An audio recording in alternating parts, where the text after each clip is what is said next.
গত ৩০ ডিসেম্বর গণতন্ত্রের আপসহীন নেত্রী, তিনবারের সাবেক প্রধানমন্ত্রী বেগম খালেদা জিয়া সবাইকে শোক সাগরে ভাসিয়ে না ফেরার দেশে পাড়ি জমান। তার জানাজায় পুরো রাজধানী পরিণত হয় জনসমুদ্রে। বিএনপির নতুন চেয়ারম্যান হলেন তারেক রহমান।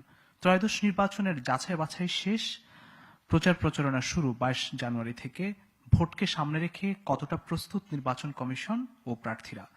কেমন নির্বাচনের মাঠের পরিবেশ? এসব উত্তর খুঁজবো আমরা। বেগম খালেদা জিয়ার প্রতি শোক ও শ্রদ্ধা জানিয়ে শুরু করছি আজকের অনুষ্ঠান স্বপ্নধরা নিবেদিত দেশ সংলাপ পাওয়ার্ড বাই স্বপ্নটুর অনুষ্ঠানে সবাইকে স্বাগত জানাচ্ছি আমি ফখরুল ইসলাম। আজকে আমরা শিরোনাম ঠিক করেছি প্রার্থীর চোখে নির্বাচনের পরিবেশ। এ বিষয়ে আলোচনা করতে আমার সঙ্গে কয়েকজন সম্মানিত অতিথি আছেন। আমি একটু শুরুতেই একদম আমার ডান দিক থেকে পরিচয় করাতে চাই। আমার সর্বডানে রয়েছেন মহিউদ্দিন রনি, ঢাকা ১৮ আসনের স্বতন্ত্র প্রার্থী, এবং এরপরেই রয়েছেন doctor Ahmad Sajidul Haque Rubel, Bangladesh communist party CPB মনোনীত ঢাকা ১৫ আসনের প্রার্থী। এরপরে একদম আমার ডানে রয়েছেন শেখ রবিউল আলম রবি, বিএনপি মনোনীত ঢাকা ১০ আসনের প্রার্থী, এবং আমার সর্ববামে রয়েছেন আরিফুল ইসলাম আদিব, এনসিপি মনোনীত ঢাকা ১৮ আসনের প্রার্থী। এরপর রয়েছেন বামে ডক্টর মোহাম্মদ আব্দুল মান্নান, বাংলাদেশ জামাত ইসলামী মনোনীত ঢাকা ৬ আসনের প্রার্থী। এরপর আছেন আমার একদম বামে রয়েছেন সাইফুল হক, বিএনপি সমর্থিত ঢাকা ১২ আসনের প্রার্থী। সবাইকে স্বাগত জানাচ্ছি আজকের অনুষ্ঠানে। আমি শুরুতে যেতে চাই, একদম আমার ডানে রয়েছেন শেখ রবিউল আলম রবি। আপনাকে দিয়ে একটু শুরু করতে চাই। বিএনপি চেয়ারপারসন, তিনবারের সাবেক প্রধানমন্ত্রী, গণতন্ত্র আপসহীন নেত্রী বেগম খালেদা জিয়া সবাইকে শোক সাগরে ভাসিয়ে না ফেরার দেশে তিনি চলে গেছেন। আমরা দেখেছি তার জানাজায় লক্ষ লক্ষ মানুষ হয়েছে, কিভাবে শোক, শ্রদ্ধা, ভালোবাসা সিক্ত হয়েছেন তিনি। এই বিষয়ে আপনার মন্তব্য দিয়ে শুরু করতে চাই, সংক্ষেপে যদি বলেন।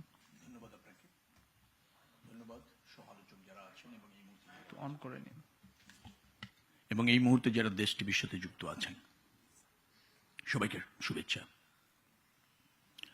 অবিসংবাদী নেত্রী, দেশনেত্রী বেগম খালেদা জিয়া ডিপার্চার হলো আপনার ডিসেম্বরের ৩০ তারিখ। জাতি তার অসুস্থ অবস্থায় ক্রন্দনরত ছিল, অশ্রুসিক্ত ছিল, মুনাজাতরত ছিল। এখনো তার বিদেহী আত্মার মাগফিরাত কামনা করে দেশব্যাপী সব শ্রেণী পেশার মানুষ মুনাজাত করছেন, দোয়া করছেন। এই দেশের মানুষের জন্য, এই দেশের জন্য তিনি আমৃত্যু পর্যন্ত সংগ্রাম করেছেন। ন্যায্য জায়গায় আপোষহীন থেকেছেন, ক্ষমতার মোহ তাকে গ্রাস করেনি। জনগণের ক্ষমতায়ন, আপনার নতুন বাংলাদেশ বিনির্মাণ, কার্যকর পার্লামেন্ট, জবাবদিহিমূলক সরকার প্রতিষ্ঠায় তিনি সবসময় নিবেদিত ছিলেন। যার ফলে তিনি শুধু 18 কোটি মানুষের নেত্রী নয়, তিনি এই উপমহাদেশের এবং বহির্বিশ্বেও গণতন্ত্রের নেত্রী হিসেবে স্বীকৃতি পেয়েছেন, শ্রদ্ধা পেয়েছেন এবং প্রতিষ্ঠিত হয়েছেন। তার বিদেহী আত্মার মাগফিরাত কামনা করছি।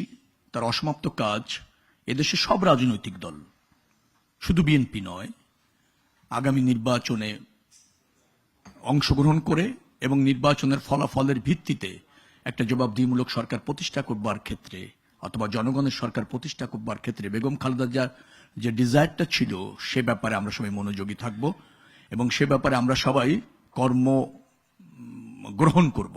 এটাই হচ্ছে আমাদের প্রত্যাশা এবং তাতেই হচ্ছে তার যে সংগ্রাম সেটা সার্থক হবে। তিনি কবরে শান্তিতে থাকুক।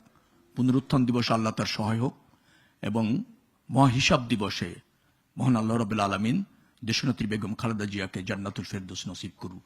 সেটাই হচ্ছে দেশবাসীর প্রত্যাশা। অসংখ্য ধন্যবাদ শেখ রবিউল আলম রবি ভাই। আমরা একটু আমার একদম বামে যেতে চাই। আমার বামে রয়েছেন আরিফুল ইসলাম আদিব, এনসিপি মনোনীত ঢাকা 18 আসনের প্রার্থী। আমরা একটু নির্বাচনী পরিবেশ নিয়ে একটু কথা বলতে চাই, তবে তার আগে আপনার আসন নিয়ে আমি কথা বলবো। আপনার আসনের আরো একজন প্রার্থী, আপনার প্রতিদ্বন্দ্বী আমাদের এখানে যুক্ত আছেন তিনি।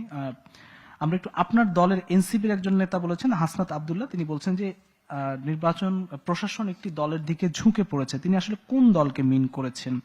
আরেকটি বিষয় বলতে চাই যে আপনারা জামাতের সঙ্গে নির্বাচনী জোট করেছেন, সেখানে আমরা যতটুকু জেনেছি 30টি আসন আপনাদেরকে দেয়া হয়েছে, সেই জোটের পক্ষ থেকে আপনারা পেয়েছেন। সেখানে পরবর্তীতে 10 আসন পেয়েছেন আর 20টি আসন পাননি, এই ধরনের কথাও কিন্তু উঠছে। কোনটি আসলে সত্য? দুটি প্রশ্ন আপনার কাছে। ধন্যবাদ আপনাকে। ধন্যবাদ দেশ টিভির আয়োজনকে। একই সাথে আমার সাথে সিনিয়র রাজনীতিবিদরা উপস্থিত আছেন, তাদেরকেও স্বাগত জানাচ্ছি। জাতীয় নাগরিক পার্টির পক্ষ থেকে যারা দেখছেন সবাইকে শুভেচ্ছা। প্রথমত বিষয় হচ্ছে যে আপনি দুটি বিষয় বলছেন, যে একটি হচ্ছে যে আমাদের দলের মুখ্য সংগঠক দক্ষিণাঞ্চলের হাসনাত আব্দুল্লাহ তিনি বলেছেন যে প্রশাসন একদিকে ঝুঁকে পড়েছে একটি দলের দিকে, এবং একই সাথে তিনি কিন্তু আরো একটি মন্তব্য করেছিলেন। মোটামুটি সেই মন্তব্যে আসলে তার বক্তব্য স্পষ্ট। তিনি বলেছিলেন যে বিএনপির বর্তমান নবনির্বাচিত চেয়ারম্যান, তাকেও শুভেচ্ছা জানাই। গতকাল কি অফিসিয়ালি আমরা দেখেছি যে চেয়ারম্যানের যতগুলো আসন লাগে সেগুলো দিয়ে দিক, বাকিগুলো নির্বাচন হোক। তো ফলশ্রুতিতে হাসনাত আব্দুল্লাহরই বক্তব্যে এই বিষয়টি আসছে। তার মানে তিনি বলছেন যে পুরো প্রশাসন, রাষ্ট্রযন্ত্র এবং পরিবেশটি এমনভাবে তৈরি করা হচ্ছে যে জাস্ট নির্বাচনের হচ্ছে ঘোষণা বাকি, এবং পুরো অনেকের মাধ্যমে এমন একটা পরিবেশ করে হচ্ছে যে বিএনপি পুরো সরকার গঠন করে ফেলছে, তাদের মন্ত্রী পরিষদ ঠিক হচ্ছে, সেটা নিয়ে টানাপোড়েন চলছে, বিষয়টি এরকম। তো ফলশ্রুতিতে এখানে যে বিষয়টি দাঁড়ায় সেটি হচ্ছে যে দেখেন প্রশাসনটা কিভাবে ঝুঁকে পড়েছে। প্রথমত বিষয় হচ্ছে যে এখানের একটা বয়ান তৈরি করা হচ্ছে যে আসলে বিএনপির বাহিরে অন্য কোনো দলের আসলে মাঠে তেমন অবস্থান নাই। প্রথমত এরকম একটা আলাপ ইস্টাবলিশ করা হয়েছে যে বাংলাদেশে আওয়ামী লীগ বিএনপির বাহিরে আর কোনো রাজনৈতিক দল নাই, এরকম একটা বয়ানের মাধ্যমে। আপনি দেখেন বাংলাদেশে গত 25 বছরের কোনো নির্বাচনের সঠিক তথ্য কিন্তু আপনার কাছে নেই, কারণ 2008 সালে নির্বাচনটি সম্পূর্ণ নিয়ন্ত্রিত একটি নির্বাচন হয়েছে, এবং সেখানে আমরা দেখেছি আওয়ামী লীগের কিভাবে হচ্ছে 200 অধিক সিটে জয়ী করা হয়েছে। তো ফলে আপনাকে সাথে সর্বশেষ নির্বাচনী তথ্যটা হচ্ছে 2001 সাল।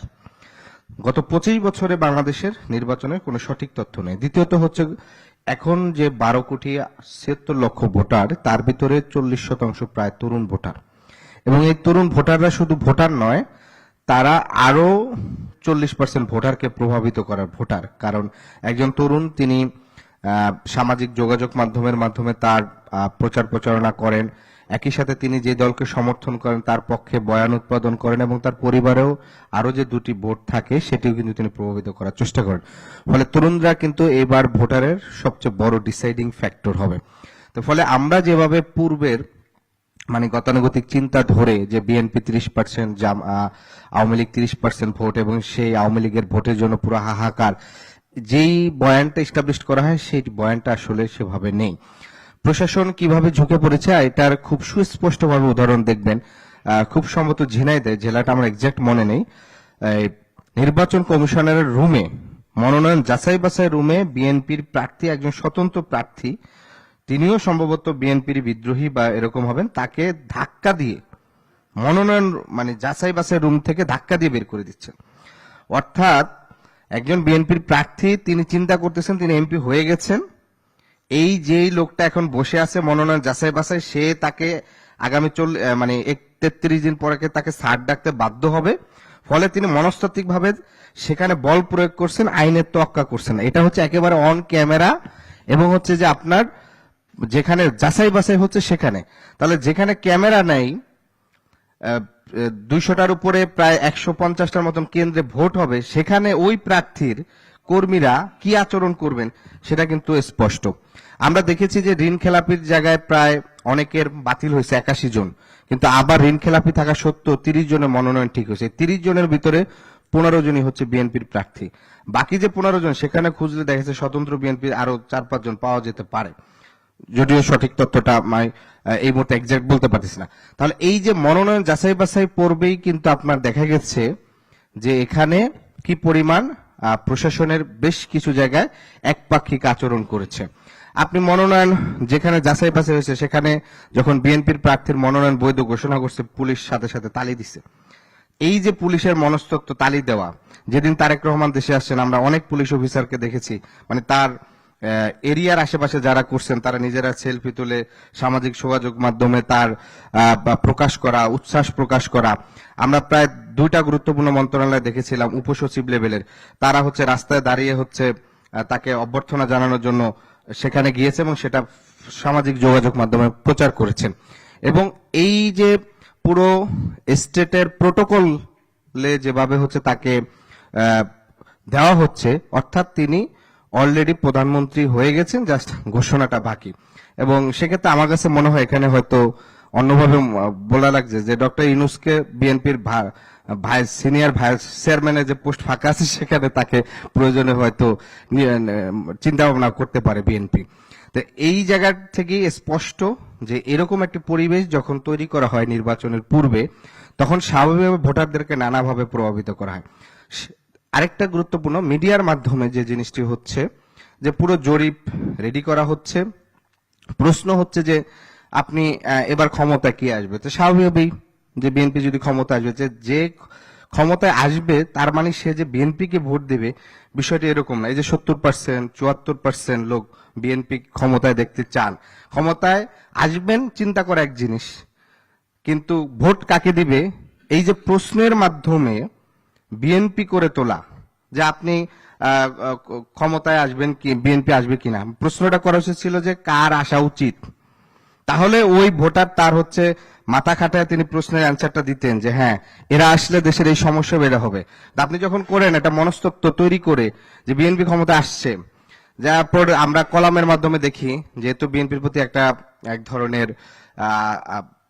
জায়গা আছে, সেটা করছে যে বিএনপি ভারতপন্থী না, এই ধরনের একদম clear আপনার কলাম এই লিখে। তো প্রশ্নটা। ফলশ্রুতিতে পুরো স্টেট, সিভিল সোসাইটি, এখানকার জরিপ সবকিছুর মাধ্যমে এমন একটা আবহ তৈরি করেছে যে এখানে বিরোধী দল কেউ নেই, বাংলাদেশের একমাত্র এখন ত্রাণকর্তা বিএনপি, বিএনপি একমাত্র ত্রাণকর্তা তারেক রহমান। কিন্তু অথচ এই 5ই আগস্ট বাংলাদেশের সবচেয়ে ক্রিটিক্যাল সময়, বাংলাদেশের সবচেয়ে রাজনৈতিকভাবে ক্রিটিক্যাল সময়, বৈষম্য বিরোধী ছাত্র আন্দোলনের পর থেকে রাষ্ট্রের সম্মিলিতভাবে দায়িত্ব নেওয়ার জন্য কিন্তু তারেক রহমানকে বলা হয়েছিল।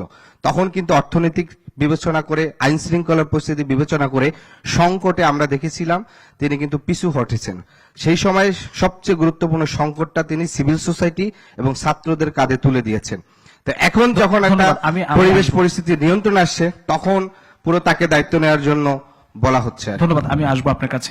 আমার আরো একটি প্রশ্ন ছিল, যে উত্তরটা আমি পরবর্তীতে হয়তো আপনার কাছ থেকে নেওয়ার চেষ্টা করবো। আমি একটু আমার একদম ডানে রয়েছেন মহিউদ্দিন রনি, ঢাকা 18 আসনের স্বতন্ত্র প্রার্থী, আপনার কাছে আসতে চাই। আপনারই এক প্রতিদ্বন্দ্বী, আমরা আসলে কথা শুনছিলাম, আপনার ঢাকা 18 আসনের এনসিপির প্রার্থী। আপনি কি আসলে লেভেল প্লেইং ফিল্ড, উনি যেসব অভিযোগগুলো করলেন, আপনি কি তাই মনে করেন কিনা? লেভেল প্লেইং ফিল্ড আসলে কতটা তৈরি হলো নির্বাচনের, যেহেতু বেশি সময় বাকি নেই? আচ্ছা, সবাইকে অসংখ্য ধন্যবাদ। প্রথম কথা হচ্ছে আরিফুল ইসলাম আদিব ভাই, তিনি আমার প্রতিদ্বন্দ্বী, তাকে আমি মনে করছি না, তাকে মনে করি আমার সহযোদ্ধা।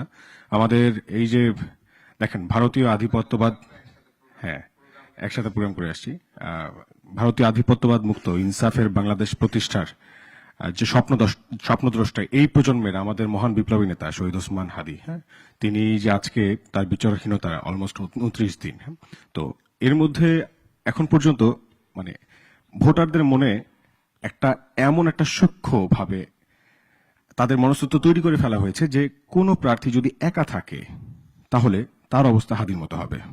তাকে এই ফিলটা করানো হয়েছে বা হচ্ছে এখন পর্যন্ত। ইভেন আবার দেখেন, আমরা যদি দেখি যে শরীফ ওসমান হাদির মতো এরকম যারা উদ্বুদ্ধ হয়ে নতুন যারা তরুণ প্রজন্ম যারা জনগণের প্রতিনিধি হওয়ার আকাঙ্ক্ষা নিয়ে সংসদে যাওয়ার প্রস্তুতি নিচ্ছে, তাদেরকে প্রথমেই নানা রকম আইনের মারপেঁচে ফেলে তাদেরকে যাতে সংসদে যাওয়ার রাস্তার প্রথম বাধা হিসেবে, যেটা আপনারা দেখেছেন যে ভোটারদের সমর্থক লিস্ট হিসেবে তাসনিম যারা আপুর ক্ষেত্রে যেটা হয়েছে, হ্যাঁ, তাকে মাত্র 2 জন মানুষকে নাকি ফোন কলে পায়নি, সেই জন্য তার প্রার্থিতেই বাতিল করে দিয়েছে। তো এই যে পদে পদে নানা রকম প্রতিকূলতা তৈরি করা হচ্ছে, তরুণ প্রজন্ম যাতে ওখানে যেতে নাই পারে, এরকম কিছু আমরা কার্যক্রম দেখছি। যেই ধরেন, এটা কেন বলছি, এই যে সমর্থক লিস্ট, এটা তো শেখ হাসিনার সময়কার তৈরি, যাতে কোনো স্বতন্ত্র প্রার্থী আওয়ামী লীগের বিরুদ্ধে দাঁড়াতে না পারে। হয়তোবা সেই জন্য তারা এমন একটা মেকানিজম তৈরি করেছে যাতে তাদের দিকে আঙুল তুলতে কেউ না পারে বা যোগ্যরা সেই জায়গাটায় যেতে না পারে। তো এরকম বিষয়গুলো আমরা আসলে দেখি যে তাসনিম যারা আপুর ক্ষেত্রে হয়েছে। তো আমরা এখন কনসার্ন ওই বিষয়টা নিয়ে, কারণ আমাদের যাদের দল বল নাই, আমরা যারা শহীদ ওসমান হাদির মতো একা চলতে চাই বা মানুষকে সাথে নিয়ে চলতে চাই, সাধারণ মানুষকে নিয়ে চলতে চাই, আমরা এখন আমাদের ভোটারদের নিয়ে কনসার্ন সবচেয়ে বেশি।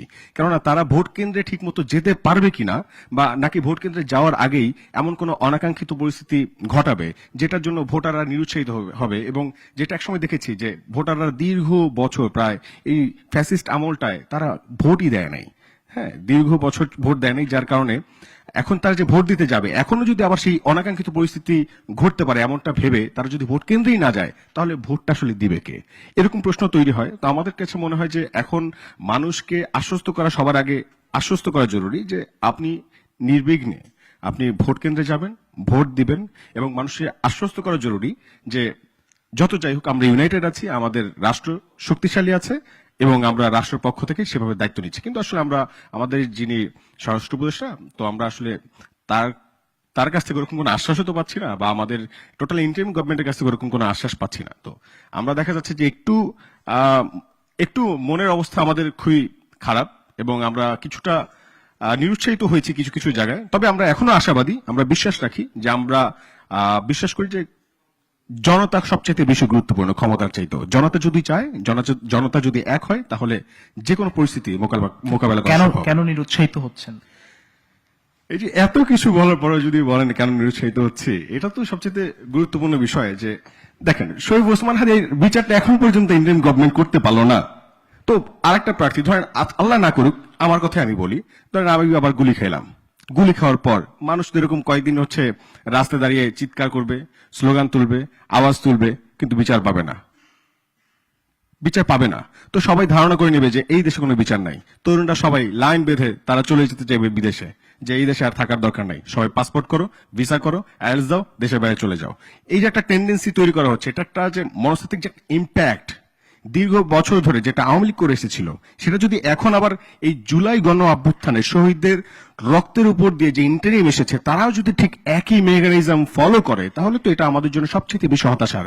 এটাই তো নিরুৎসাহিত হওয়ার কারণ। তো আমরা বিশ্বাস রাখি যে এখন পর্যন্ত আমাদের হোপ আছে, আমরা বিশ্বাস রাখি শহীদ ওসমান হাদির হত্যার বিচার হবে, এবং আমরাই সেটা আদায় করে ছাড়বো। যদি হচ্ছে ইন্টারিম না পারে, জনগণ যেহেতু রাজপথে চলে এসেছে, রাজপথ থেকেই সেটার বিচার হবে ইনশাল্লাহ। অসংখ্য ধন্যবাদ জনাব মহিউদ্দিন রনি। আমরা একটু আমার বামে ডক্টর মোহাম্মদ আব্দুল মানান, আপনার কাছে একটু আসতে চাই। আপনাদের ঝালকাঠি এক জামাতের ঝালকাঠি এক আসনের একজন প্রার্থী ডক্টর ফয়জুল হক, তিনি বলছেন যে সুকটান দিয়ে দাঁড়িপাল্লায় ভোট চাইলে আল্লাহ মাফ করে দেবেন, এই ধরনের প্রচার প্রচারণা আমরা লক্ষ্য করেছি। মানে ভোট চাওয়ার ক্ষেত্রে আসলে ধর্মকে ব্যবহার করা, এটা আসলে আপনি কিভাবে দেখেন? আপনাকে ধন্যবাদ, সমালোচক যারা আছেন সবাইকে ধন্যবাদ। আমি আশা করেছিলাম যে আপনি নির্বাচনমুখী একটা সুন্দর প্রশ্ন করবেন, কিন্তু আপনি শুরুতেই কাউকে বিব্রত করার জন্য প্রশ্ন করছেন। এটা নির্বাচনের মাঠে কিন্তু এই ধরনের প্রচার প্রচারণা হয়েছে। আপনার পজিশন থেকে এটা শোভনীয় না। প্রথম আমার ইয়েটা, একজন প্রার্থী এদেশের জনগণের অধিকাংশ একটা বড় শ্রেণী, শ্রমিক শ্রেণী, তারা বিড়ি খায়, এটা মানুষ জানে, ঠিক আছে। এবং অনেকেই বলেছে যে বিড়ি খাওয়া শুদ্ধ কা নিষিদ্ধ, এটা নিয়ে আমি ফতোয়া দিতে চাই না, এটা আলেমরা ফতোয়া দিবেন। তবে উনি কথার কথা বলেছেন যে যে যেটাতে সুখ পায়, হয়তো উপমাটা এটা না দিলে উনি ভালো করতেন। এই এক্সাম্পলটা বাদ দিয়ে উনি অন্য সুন্দর করে সকালে একটা ঘুম দিয়ে এসে এক কাপ চা খেয়ে আপনি শেষ চুমুকটা দিয়েই আপনি দাঁড়িপাল্লায় ভোট দিতেন। উনি যদি এটা বলতেন অনেক সুন্দর হতো। আমি এটাকে পজিটিভলি নিচ্ছি না, বরঞ্চ আমি তার কারেকশন দিচ্ছি। না, দাঁড়িপাল্লায় ভোট চাইলে আল্লাহ মাফ করে দেবেন, এই ধরনের দাঁড়িপাল্লায় ভোট চাইলে এটা উনার দর্শন।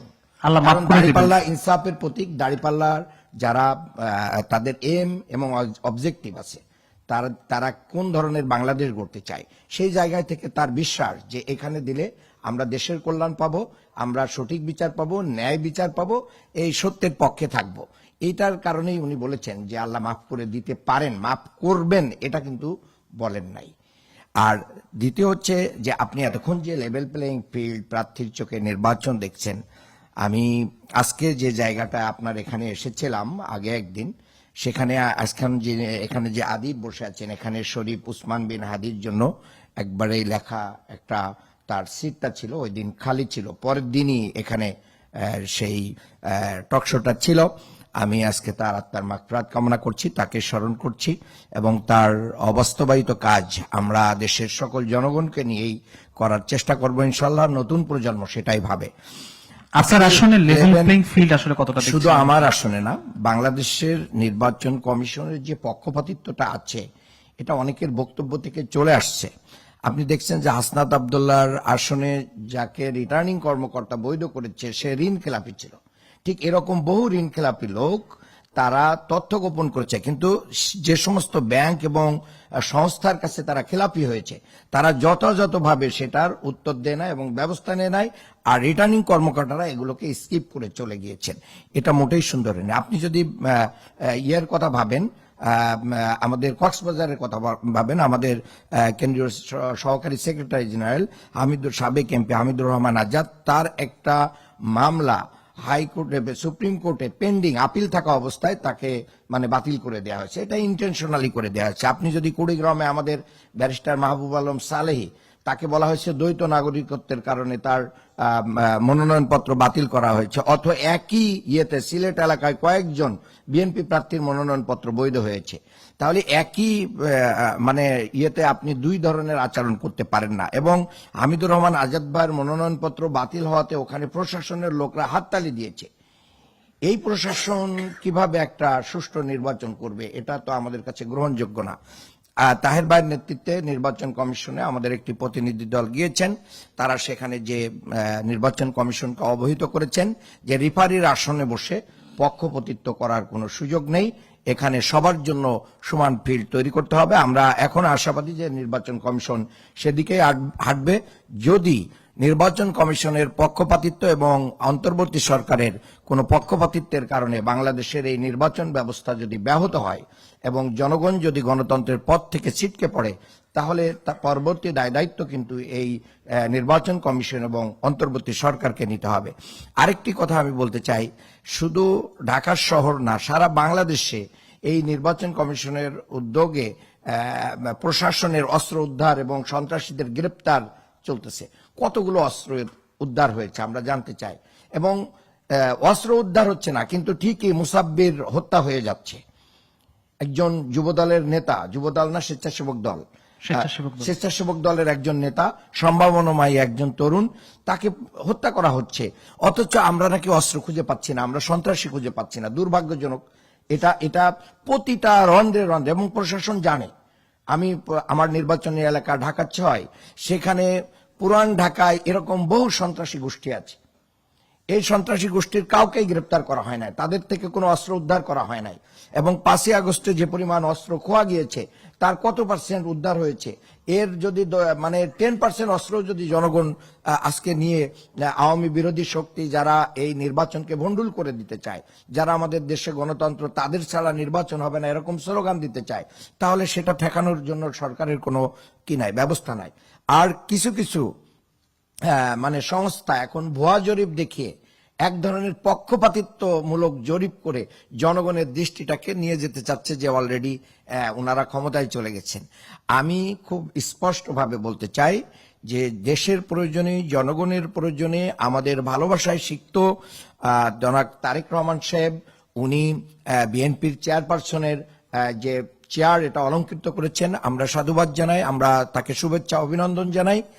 কিন্তু এখন নির্বাচনকালীন সময়, এই নির্বাচনকালীন সময়ে রাষ্ট্রের পক্ষ থেকে অবশ্যই প্রতিটা নাগরিককে নিরাপত্তা দিতে হবে। কিন্তু সেই নিরাপত্তা ব্যবস্থাটা যদি এরকম হয় যে একজন প্রধানমন্ত্রী এবং প্রেসিডেন্টের প্রোটোকলের পর্যায়ে চলে যায়, তাহলে জনগণ এখান থেকে ভুল মেসেজ পাবে।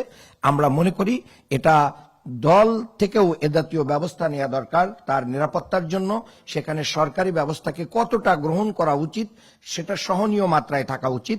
আমরা বলছি না যে সেই নিরাপত্তা দেয়া যাবে না, নিরাপত্তা প্রয়োজন সবারই, কিন্তু সেটা যেন এমন না হয় যে সবাই মনে করে যে এরকম অবস্থায় চলে গেছে যে তারা ক্ষমতায় চলে যাচ্ছে। প্রশাসনের ব্যাপারে আদিবও বলেছেন, আমি তার কথার সাথে একমত। এরপরে আমি আপনাকে আরেকটা কথা বলতে চাই যে যারা স্বতন্ত্র প্রার্থী তাদের ব্যাপারে যে ইয়েটা করেছে, আজকে দেখেন যে 2 জন 10 জন, আপনি 3000 লোকের নাম দেওয়া হয়েছে ফোন নাম্বার সহ। এখন আপনি সকালবেলায় ফোন দিয়েছেন অফিসে এসেই, এই ঢাকা শহরের লোকেরা অনেকেই ঘুমায় থাকে ফোন বন্ধ করে। আপনি ফোন বন্ধ, আপনি বললেন যে পাওয়া যায় নাই।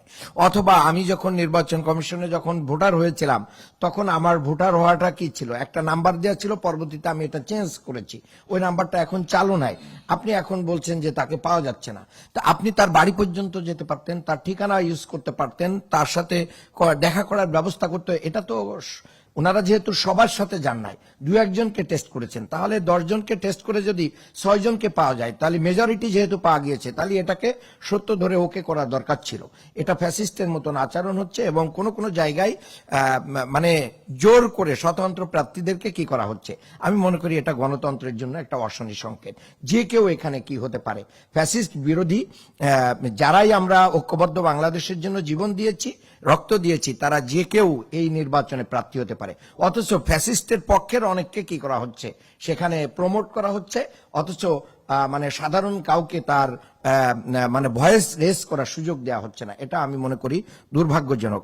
আমি আশা করি যে এখনো সময় আছে, নির্বাচন কমিশন তাদের অবস্থান কি করতে পারে, মানে পুনর্ব্যক্ত করতে পারে এবং সেটা জনগণের কাছে দৃশ্যমান করতে পারে।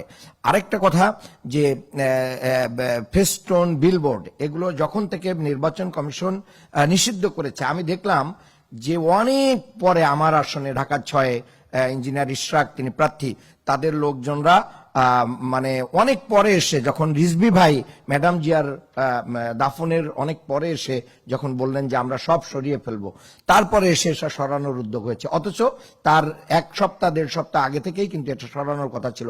সেখানেও তো আমাদের মনিটরিং সেল আছে, নির্বাচন কমিশন থেকে ম্যাজিস্ট্রেট নিয়োগ করা আছে এবং রিটার্নিং কর্মকর্তারা সেখানে প্রতিদিন এলাকা ভিজিট করেন এবং এগুলো দেখেন যে কোথাও এটার ব্যত্যয় হচ্ছে কিনা।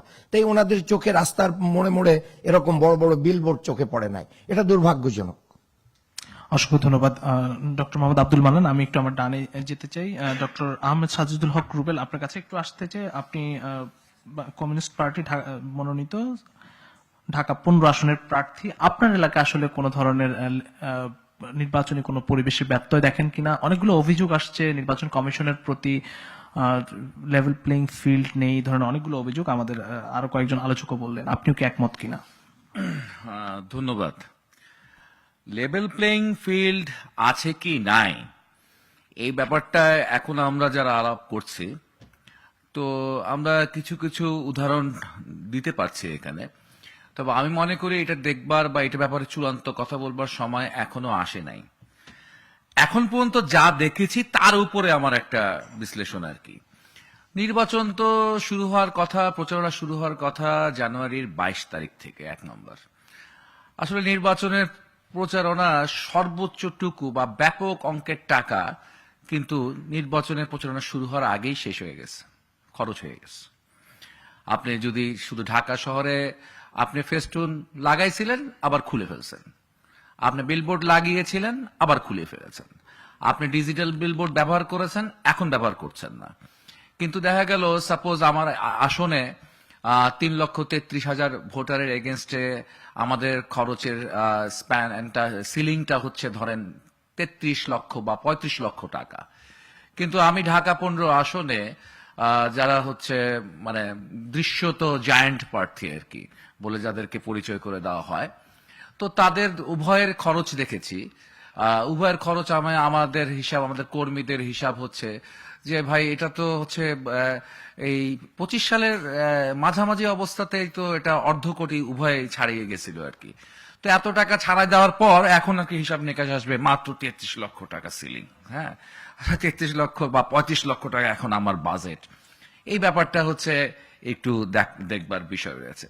আর লেভেল প্লেইং ফিল্ডের যে বিষয়টা আমরা দেখতেছি, যেখানে একটু দুর্বল প্রার্থী পাওয়া যাচ্ছে, বিশেষ করে যে বাছাই পর্বে দেখেছি, সেখানে তার প্রতি খুব কড়া প্রত্যেকটা আইন খুব দৃঢ়ভাবে মানা হচ্ছে এবং যেখানে একটু সবল প্রার্থী সেই জায়গাটা হচ্ছে একটু ফ্লেক্সিবিলিটি দেখা যাচ্ছে। ইভেন কি আমাদের পার্টির কথাই যদি বলি, আমাদের কমিউনিস্ট পার্টি, আমরা কাস্তে মার্কানে লড়ছি। আমাদের দেখা যাচ্ছে যে আমাদের ইতিমধ্যে আপনারা জানেন এটা একটা গণতান্ত্রিক পার্টি। আমরা প্রতি 4 বছর অন্তর অন্তর আমাদের কংগ্রেস হয়, সেখানে আমাদের নেতৃত্ব প্রত্যক্ষ ভোটের মাধ্যমে নির্বাচিত হয় এবং নেতৃত্ব পরিবর্তন ঘটে আমাদের। এবং যথারীতি গত বছর অক্টোবরে আমাদের পার্টির সভাপতি, সাধারণ সম্পাদকের পরিবর্তন হয়েছেন, নতুন সভাপতি নির্বাচিত হয়েছে, নতুন সাধারণ সম্পাদক নির্বাচিত হয়েছেন। কিন্তু এটা দেখার পর আমরা হচ্ছে এটা ইসিকে ইনফর্ম করেছি এবং নির্বাচন কমিশন আবার তাদেরকে আহ্বান করেছেন। আমাদের নতুন সভাপতি, নতুন সাধারণ সম্পাদককে নিয়ে তারা বৈঠক করেছেন, একাধিকবার বৈঠক করেছেন। সব বৈঠক শেষ হওয়ার পর এই বাছাই পর্বে যাওয়ার পর দেখলাম যে ওই একই স্বাক্ষর, একই সভাপতির স্বাক্ষর কিংবা একই সাধারণ সম্পাদকের স্বাক্ষরে কোন কোন জেলায় কোন কোন নির্বাচনে আসনে তাদের প্রার্থিতা বাতিল হয়ে গেল, আবার কোন কোন আসনে প্রার্থিতা বৈধ হয়ে গেল। এই যে এক আইন তার দুই রকম প্রয়োগ আর কি, বিভিন্ন জেলায় এক এক রকম প্রয়োগ বা বিভিন্ন আসনে এক এক রকম প্রয়োগ, একই বিষয় একই বিধায়। এবং এটার কারণ কি, দেখা গেল যে ওয়েবসাইটে, নির্বাচন কমিশনের ওয়েবসাইটে সেখানে এখনো পুরনো সভাপতি শাহ আলম ভাই বা রহিমসন প্রিন্স ভাইয়ের নাম রয়ে গেছে আর কি, এবং তাদের স্বাক্ষর রয়ে গেছে। ফলে নতুন সভাপতির স্বাক্ষর যারা ওয়েবসাইট চেক করছে তারা বলে না না এটা এই স্বাক্ষর তো বৈধ নাই, নমুনা স্বাক্ষর বৈধ না, অর্থাৎ মাননপত্র অবৈধ। এই যে একটা ছোট সিলি মিস্টেক বা একটা টেকনিক্যাল জটিলতার জন্য আমাদের প্রার্থীরা যে আমরা একটা জটিলতার মধ্যে পড়লাম, একটা বিশাল সমস্যার মধ্যে পড়লাম। এই জায়গাগুলোতে আমার মনে হয় যে দক্ষতাটা, একটা হচ্ছে তো আন্তরিকতার ব্যাপার, একটা হলো দক্ষতার জায়গাটা আর কি। এই কমিশনের দক্ষতাটাও কিন্তু হচ্ছে প্রশ্নবিদ্ধ হচ্ছে আর কি। শুধুমাত্র যে কমিশন যে স্বচ্ছ হবে, নিরপেক্ষ হবে, স্বচ্ছ নিরপেক্ষ আপনি হতে পারেন, আপনি খুব ভালো মানুষ হতে পারেন আর কি, খুব ভালো মানুষ, কিন্তু শুধু ভালো মানুষদের তো কাজ হবে না, সাথে সাথে আপনার হচ্ছে দক্ষতা, ইফিসিয়েন্সির একটা প্রয়োজন রয়েছে। তো নির্বাচন কমিশন তার প্রথম ধাক্কাতেই সেই ইফিসিয়েন্সি লুজ করছে। ইভেন কি নতুন যে আরপিও, সেই আরপিও তো একটা ডেট দেওয়া ছিল, আমাদের অনেকের বিরুদ্ধে মামলা হওয়ার কথা। আমি হিসাব করে দেখলাম বাংলাদেশের প্রায় সকল বিএনপির প্রার্থী বা জামাতের প্রার্থীদের বিরুদ্ধে মামলা হয়ে যাওয়ার কথা নতুন আরপিও অনুযায়ী, যে পোস্টার যদি থাকে, রঙিন ফেস্টুন যদি থাকে, তার প্রয়োগ কোথায়? 300 আসনের একটি জায়গায় কি নির্বাচন কমিশন শোকজ করেছে? একটি জায়গাও শোকজ করেছে? কোথাও আমি এই নিউজ পাই নাই, আর কি। আর আরেকটি বিষয় হচ্ছে গিয়ে এখন হচ্ছে আপনি হচ্ছে যে লেভেল প্লেইং ফিল্ডের কথা বলছেন, প্রশ্ন উঠেছে যে এখন প্রশাসন বিএনপির দিকে ঝুঁকে গেছে। আসলে প্রশাসন বিএনপির দিকে ঝুঁকে যাওয়াতে গোস্বা, নাকি প্রশাসন আমার হাতছাড়া হয়ে যাচ্ছে এটা গোস্বা? আমরা তো দেখেছি বিগত সময়কালে 5ই আগস্টের পর প্রশাসন বলেন, বিশ্ববিদ্যালয় বলেন, সমস্ত জায়গায় আমরা দেখেছি বিএনপি এবং জামাত ইসলামের একটা প্রতিযোগিতা, ভিসি দখলের প্রতিযোগিতা, ডিসি দখলের প্রতিযোগিতা। এবং ভিসি এবং ডিসি দখলের প্রতিযোগিতা অনেক ক্ষেত্রে আমি দেখেছি যে জামাত বেশ অগ্রসর হয়ে গিয়েছিল আর কি। এখন হচ্ছে বিশেষ করে লন্ডন বৈঠকের পর আস্তে আস্তে এটা হাওয়া বা পাল ঘুরে যেতে পারে। হাওয়া বা পাল ঘুরে গিয়ে হয়তো হচ্ছে মানে আমার যেটা হচ্ছে গিয়ে হাতে ছিল, মুঠোয় ছিল, সেটা ফসকে যায় এখন হচ্ছে গিয়ে আমার আফসোস। কিন্তু আমরা সাধারণ মানুষ যদি সত্যি সত্যি আমরা সাধারণ মানুষের রাজনীতি করে থাকি, যদি সাধারণ মানুষের কথা উচ্চারণ করতে চাই আমরা, তাহলে হচ্ছে ভাই আমরা তো ভাই এক সময় আওয়ামী লীগের পুলিশ লীগ লিখেছি, এখন পুলিশ দলও দেখতে চাই না, পুলিশ শিবিরও দেখতে চাই না, আপনাদের কারো হাতেই দেখতে চাই না। হ্যাঁ, যে কোনো ছাত্র, সে একসময় প্রশাসক হয়েছে, একসময় অ্যাডমিন ক্যাডার এসেছে, তার ছাত্র জীবনে যে কোনো রাজনীতি সে করে আসতে পারে, সেটা বড় ফ্যাক্টর না। বড় ফ্যাক্টর হচ্ছে এখন তার চর্চার জায়গাটায় তাকে সম্পূর্ণরূপে নির্দলীয় হতে হবে। দীর্ঘ 17 বছর, বিশেষ করে পঞ্চদশ সংশোধনী পাশ হওয়ার পর বা আদালতের সে রায়ে যে তত্ত্বাবধায়ক সরকারের বিধান করে ফেললো, তারপর অসংখ্য আন্দোলন সংগ্রাম, হরতাল, অসংখ্য নির্যাতন বিএনপি সহ বিভিন্ন রাজনৈতিক দল বা আমরাও করেছি একটি দাবিতে। সেটা একটি দাবি ছিল যে নির্দলীয়, নিরপেক্ষ, তত্ত্বাবধায়ক বা তদারকি সরকারের অধীনে নির্বাচনটি হবে। এই যে এখন আমরা শুধুমাত্র ইলেকশন কমিশনের দিকে ফোকাসটা করছি, কিন্তু একটা ইলেকশন কমিশন কখনো স্বাধীনভাবে কাজ করতে পারবে না যদি নির্বাচনকালীন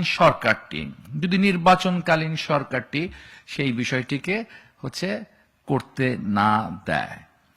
আপনি যে এখন এই ইলেকশনটাকে প্রশ্নবিদ্ধ করবার জন্য নানা রকম দেশি এবং বিদেশি ষড়যন্ত্র রয়েছে। আপনি দেখেন, আমরা দীর্ঘদিন জানতাম না আমাদের নির্বাচনটা কবে হবে। আমরা বারবার নানানভাবে আহ্বান করে এসেছি যে হচ্ছে একটি নির্বাচনের তারিখ ঘোষণা করেন, শিডিউল ঘোষণা করেন। সেই শিডিউলটা খুব টাল বাহানা করতে করতে করতে হঠাৎ হচ্ছে গিয়ে ঘোষণা করা হলো। শিডিউল ঘোষণা করবার পর 24 ঘন্টা সময় যেতে দেওয়া হয় নাই, এর মধ্যেই হচ্ছে একটি নির্মম হত্যাকাণ্ড হলো। আমরা দেখলাম যে হচ্ছে হাদি বিন ওসমানকে হত্যা করা হলো। অর্থাৎ এই হত্যা করবার মধ্য দিয়ে কিন্তু এমন একটা বিষয় তৈরি হয়ে গেল যে হচ্ছে যদি আমরা ধৈর্য এবং কৌশলের সাথে হচ্ছে সমগ্র পরিস্থিতি সবাই মিলে এই বিষয়টিকে হচ্ছে গিয়ে ট্যাকেল না করতাম, তাহলে এই 12ই ফেব্রুয়ারি নির্বাচন কিন্তু হচ্ছে অনির্দিষ্টকালের জন্য হচ্ছে পিছিয়ে যেত, অনির্দিষ্টকালের জন্য হারিয়ে যেত এই 12 ফেব্রুয়ারি নির্বাচন আর কি। কিন্তু বাংলাদেশকে বাঁচতে হলে, বাংলাদেশের যে ট্রানজিশনাল পিরিয়ডে আমরা আছি, এই পিরিয়ডে আমাদের সফল হইতে হইলে 12 ফেব্রুয়ারি নির্বাচন অনিবার্য। এখন এই অনিবার্যতাকে যদি আপনি চ্যালেঞ্জ করতে চান, চ্যালেঞ্জ করবার জন্য যে হচ্ছে প্রথম হচ্ছে আইন শৃঙ্খলা পরিস্থিতির যা আছে তার থেকে আরো ডিটোরিয়েশন করতে হবে। এবং আইন শৃঙ্খলা ডিটোরিয়েশন করবার জন্য কি হচ্ছে, এর মধ্যে ইতিমধ্যে অনেক আলোচক বলে ফেলেছেন যে মাত্র মানে এই যে 5ই আগস্টের ঘটনার পরে বেশ কিছু গণ অভ্যুত্থানের পরে বেশ কিছু থানা লুট হয়েছে, বেশ কিছু হচ্ছে অস্ত্র লুট হয়েছে। তার সরকারি হিসাবটা ঠিক মতো জানা যায় না, তারপরেও আমরা সংবাদ মাধ্যমে বা নানা মাধ্যমে জানি এখনো 15% অস্ত্র জনগণের বা বাইরে আছে, 15% অস্ত্র এখনো। এই 15% অস্ত্র বাইরে আছে, এই বিষয়গুলোকে নিয়ে তো হচ্ছে গিয়ে বিভিন্ন রাজনৈতিক দল নানা সময় আমরা হচ্ছে গিয়ে প্রশ্ন তুলেছিলাম, আমরা জিজ্ঞাসা করেছিলাম কি হচ্ছে। এবং সর্বশেষ দেখবেন হাতি হত্যাকাণ্ডের মাত্র দুদিন আগেও কিন্তু হচ্ছে স্বরাষ্ট্র উপদেষ্টাকে প্রশ্ন করা হয়েছিল যে এই অস্ত্র দিয়ে কি হচ্ছে নির্বাচনের পরিবেশটাকে অস্থির করে তোলা হবে, নির্বাচনকে বানচাল করার ষড়যন্ত্র করা হবে। তার কোনো উত্তর তিনি দিলেন না, তিনি হাস্যরস করে বললেন যে হচ্ছে পেঁয়াজের দাম 40 টাকা বেড়ে গেছে। এই যে সিচুয়েশন, এই যে নেগলিজেন্সি, এই যে ইগনোরেন্স, এই ইগনোরেন্সের প্রথম দায়িত্ব নিতে হবে স্বরাষ্ট্র উপদেষ্টা এবং এই অন্তর্বর্তীকালীন সরকারকে। এটাকে তো আপনি নিতে হবে। আপনি আগে হত্যাকাণ্ড ঘটতে দিয়েছেন এবং একটি না অসংখ্য হত্যাকাণ্ড করবার প্লট তৈরি হয়ে আছে, অস্ত্র ছড়িয়ে আছে এবং আপনি হচ্ছে নির্বিঘ্নে আছেন। ফলে সেই পরিবেশটা তো হচ্ছে লেভেল প্লেইং ফিল্ড তো পরের ব্যাপার, আইন শৃঙ্খলা পরিস্থিতিকে এমন জায়গায় ঠেলে দেওয়া হবে যখন নির্বাচন পরের ব্যাপার, তখন দেখা যাবে এক ধরনের আমরা বাধ্য হব সে হচ্ছে গিয়ে বা বাংলাদেশকে এক জায়গায় ফেলে দেওয়া হবে, যখন নির্বাচনের কথাই হয়তো আর আমরা বলতে পারবো না, সংস্কারের কথাও আমরা বলতে পারবো না, বিচারের কথাও আমরা বলতে পারবো না। আমরা এখন এখানে এসে আপনাদের সামনে যে কথা বলতে পারছি, আমাদের এই বাক স্বাধীনতা আবারও হয়তো হারিয়ে যাবে, হয়তো একটা আরো চরম দক্ষিণপন্থী কিংবা একটা মিলিটারি ব্যাকড গভর্নমেন্টের হাতে আমরা পড়ে যাব যদি আমরা নির্বাচন কোনো কারণে পণ্ড হয়, কোনো কারণে বানচাল হয়। অসংখ্য ধন্যবাদ ডক্টর আহমেদ সাজিদুল হক রুবেল। আমি একটু যেতে চাই, আমার বাম পাশে আছেন জনাব সাইফুল হক, তিনি ঢাকা 12 আসনের প্রার্থী। আপনার কাছে আসতে চাই যে নির্বাচন কমিশনের দক্ষতা নিয়ে প্রশ্ন উঠছে, নির্বাচন কমিশনের প্রতি পক্ষপাতিত্বের অভিযোগ করছেন আমাদের সম্মানিত আলোচকরা, একই সঙ্গে প্রশাসনের একটি দলের প্রতি ঝুঁকে যাওয়া বা এইসব বিষয় নিয়ে উঠছে, কি বলবেন? আমি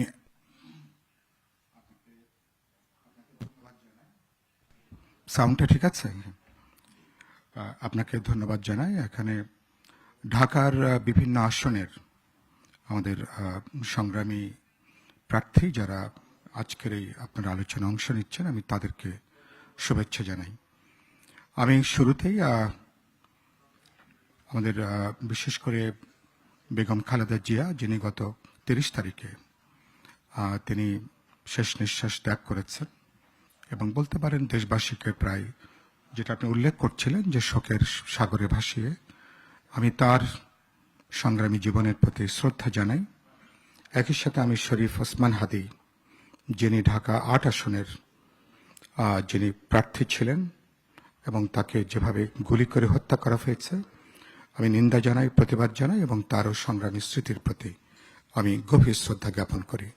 3 দিন আগে আমি ঢাকা 12 আসনে আমি বিপ্লবী ওয়ার্কার্স পার্টি মনোনীত বা গণতন্ত্র মঞ্চের মনোনীত এবং বিএনপি তাদের সমর্থিত প্রার্থী হিসেবে ঢাকা, আপনি জানেন যে ঢাকা 12 আসনে আমি আমাদের পার্টির যে নির্বাচনী প্রতীক কোদাল মার্কা নিয়ে অংশগ্রহণ করছি। এখানেই 3 দিন আগে রাতে সন্ধ্যার পরপরই জনারণ্যে স্বেচ্ছাসেবক দলের উত্তরের সাবেক সাধারণ সম্পাদক আজিজুর রহমান মুসাব্বির তাকে গুলি করে হত্যা করা হয়েছে।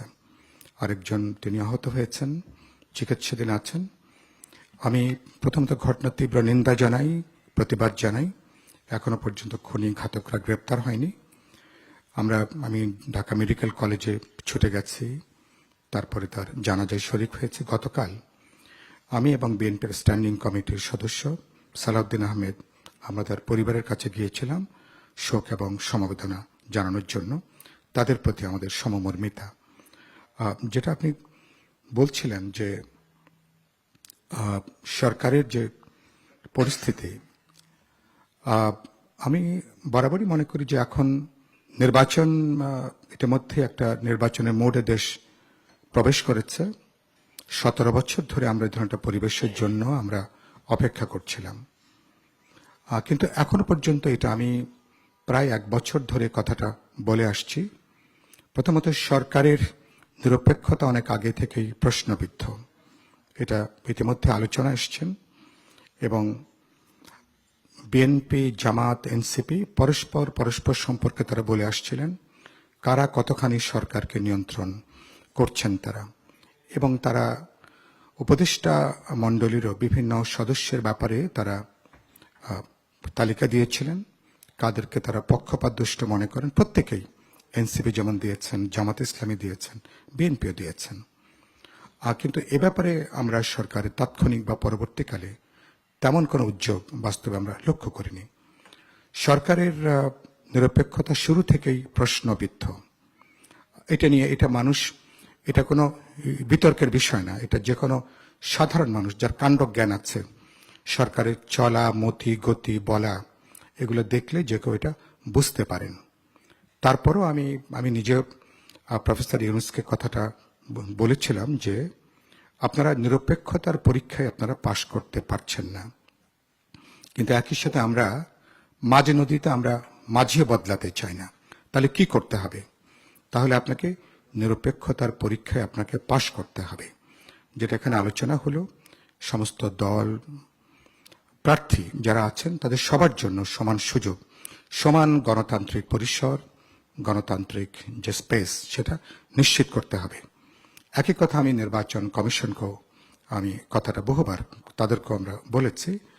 নির্বাচনের তফসিল ঘোষণা করবার পরে নির্বাচন কমিশনের বিশেষ দায়িত্ব আছেন, তাদের ক্ষমতা আছেন। সুতরাং নির্বাচন কমিশনের তারা সে দায়িত্ব ক্ষমতা প্রয়োগ করছেন কিনা, বিভিন্ন রাজনৈতিক দল প্রার্থীদের মধ্যে, যেটাকে আপনারা বলছেন সমান সুযোগ বা সমান জমিন তৈরি করবার ক্ষেত্রে, এক্ষেত্রে কিছু কিছু ব্যত্যয় আছে। সমস্যা হচ্ছে আমরা যখন যেটা যার পক্ষে যাচ্ছে সেটা নিয়ে আমরা উচ্চবাচ্য করছি না, যখন যার বিরুদ্ধে যাচ্ছে তখন সেটা নিয়ে আমরা কথা বলছি। এক্ষেত্রে আমরা সাধারণভাবে আমাদের চিন্তা দৃষ্টিভঙ্গির তো যে সমস্যাটা আছে, কিন্তু আমি পরিষ্কার করে মনে করি 17 বছর পরে যে নির্বাচনে আমরা যাচ্ছি, এই নির্বাচনকে প্রশ্নবিদ্ধ করা, বিতর্কিত করবার কোনো সুযোগ নেই। আমি গত কদিন ধরে লক্ষ্য করেছি উদ্বেগের সাথে সরকারকে বা বিশেষ করে নির্বাচনকে অগ্রিমভাবে প্রশ্নবিদ্ধ করার একটা রাজনৈতিক তৎপরতাও বিভিন্ন রাজনৈতিক বক্তব্য আমি লক্ষ্য করেছি। পাশাপাশি নিশ্চয়ই সরকারের সমালোচনা আছে, নির্বাচন কমিশন এমনকি এবারকার এই প্রার্থী মনোনয়ন পত্র যাচাই বাছাইয়ের ক্ষেত্রে সব ক্ষেত্রে তারা কোনো স্বাধীন, পেশাদারী অথবা নিরপেক্ষ আচরণ করতে পেরেছে, এটা ব্যক্তিগতভাবে আমি এটা বিবেচনা করছি না। তাদেরও যারা দায়িত্বে আছেন, রিটার্নিং অফিসার, সহকারী রিটার্নিং অফিসার, তাদেরও নানা ক্ষেত্রে নানা ধরনের পক্ষপাত দুষ্টতার অভিযোগ আছে। এই অভিযোগগুলোকে উড়িয়ে দেবার কোনো সুযোগ নেই। নির্বাচনকে কারা প্রশ্নবিদ্ধ করতে চায়, আপনি যে বিষয়টি বললেন? না, প্রশ্নবিদ্ধ প্রথমত যখন যেটা ধরুন আমার বিপক্ষে যেটা যাচ্ছে তখন আমি সেটা নিয়ে তখন কথা বলছি, যেটা আপনার বিপক্ষে যাচ্ছে তখন আপনি কথা বলছেন। কিন্তু সাধারণ সত্য হচ্ছে যে কোনো না কোনোভাবেই আমরা অগ্রিমভাবে আছে না, যে আগেই একটা আপনার অফেন্সটা আগেই নিয়ে নেওয়া আর কি। তো আমি বলছি সেখানে এটা রাজনৈতিক দলগুলো তো কথা বলতেই পারেন, এবং প্রত্যেকের বক্তব্যের মধ্যে কিছু কিছু সত্যতা আছে। সেই সত্যতার আমি যেটা বলতে চাই যে সরকার নিরপেক্ষ, আমি এখনো মনে করি সরকার নিরপেক্ষতার পরীক্ষায় পাশ করেছেন। তাদেরকে যদি আমাকে যদি নম্বর দেওয়া হয়, আমি হয়তো সরকারকে সমর্থন করি বলে কিছুটা বলতে পারেন তাদেরকে টেনে টুনে তাদের কথা আমি পাশ করানোর চেষ্টা করছি, কিন্তু টেনে টুনে পাশ করানো দিয়ে সরকারের পক্ষে খুব ভালো নির্বাচন করা সম্ভব না। তারা ইতিহাসে যে সেরা নির্বাচন যেটা করতে চান সেই নির্বাচন হবে নিয়ে আমার সংশয় আছে। কিন্তু এটুকু আমরা দেখতে চাই বাংলাদেশের স্ট্যান্ডার্ডে মোটামুটি একটা গ্রহণযোগ্য, অবাধ, নিরপেক্ষ, প্রতিদ্বন্দ্বিতাপূর্ণ, যেখানে সকল প্রার্থীরা, আমার সঙ্গে কোনো একটা প্রার্থীর রাজনৈতিক বিতর্ক থাকতে পারে, প্রতিযোগিতা থাকতে পারে, কিন্তু নির্বাচনের মাঠ, নির্বাচনের কেন্দ্র, কোনো অঞ্চল চর দখলের মতন কারো কোনো জবরদখলে পরিণত হবে না, কোনো সন্ত্রাস জবরদস্তি এটাকে পরিণত হবে না। এই পরীক্ষায় সরকার নির্বাচন কমিশনকে আমি এখনো পর্যন্ত কাঙ্ক্ষিত মাত্রায় আমি এখন তাদেরকে সক্রিয় দেখছি না।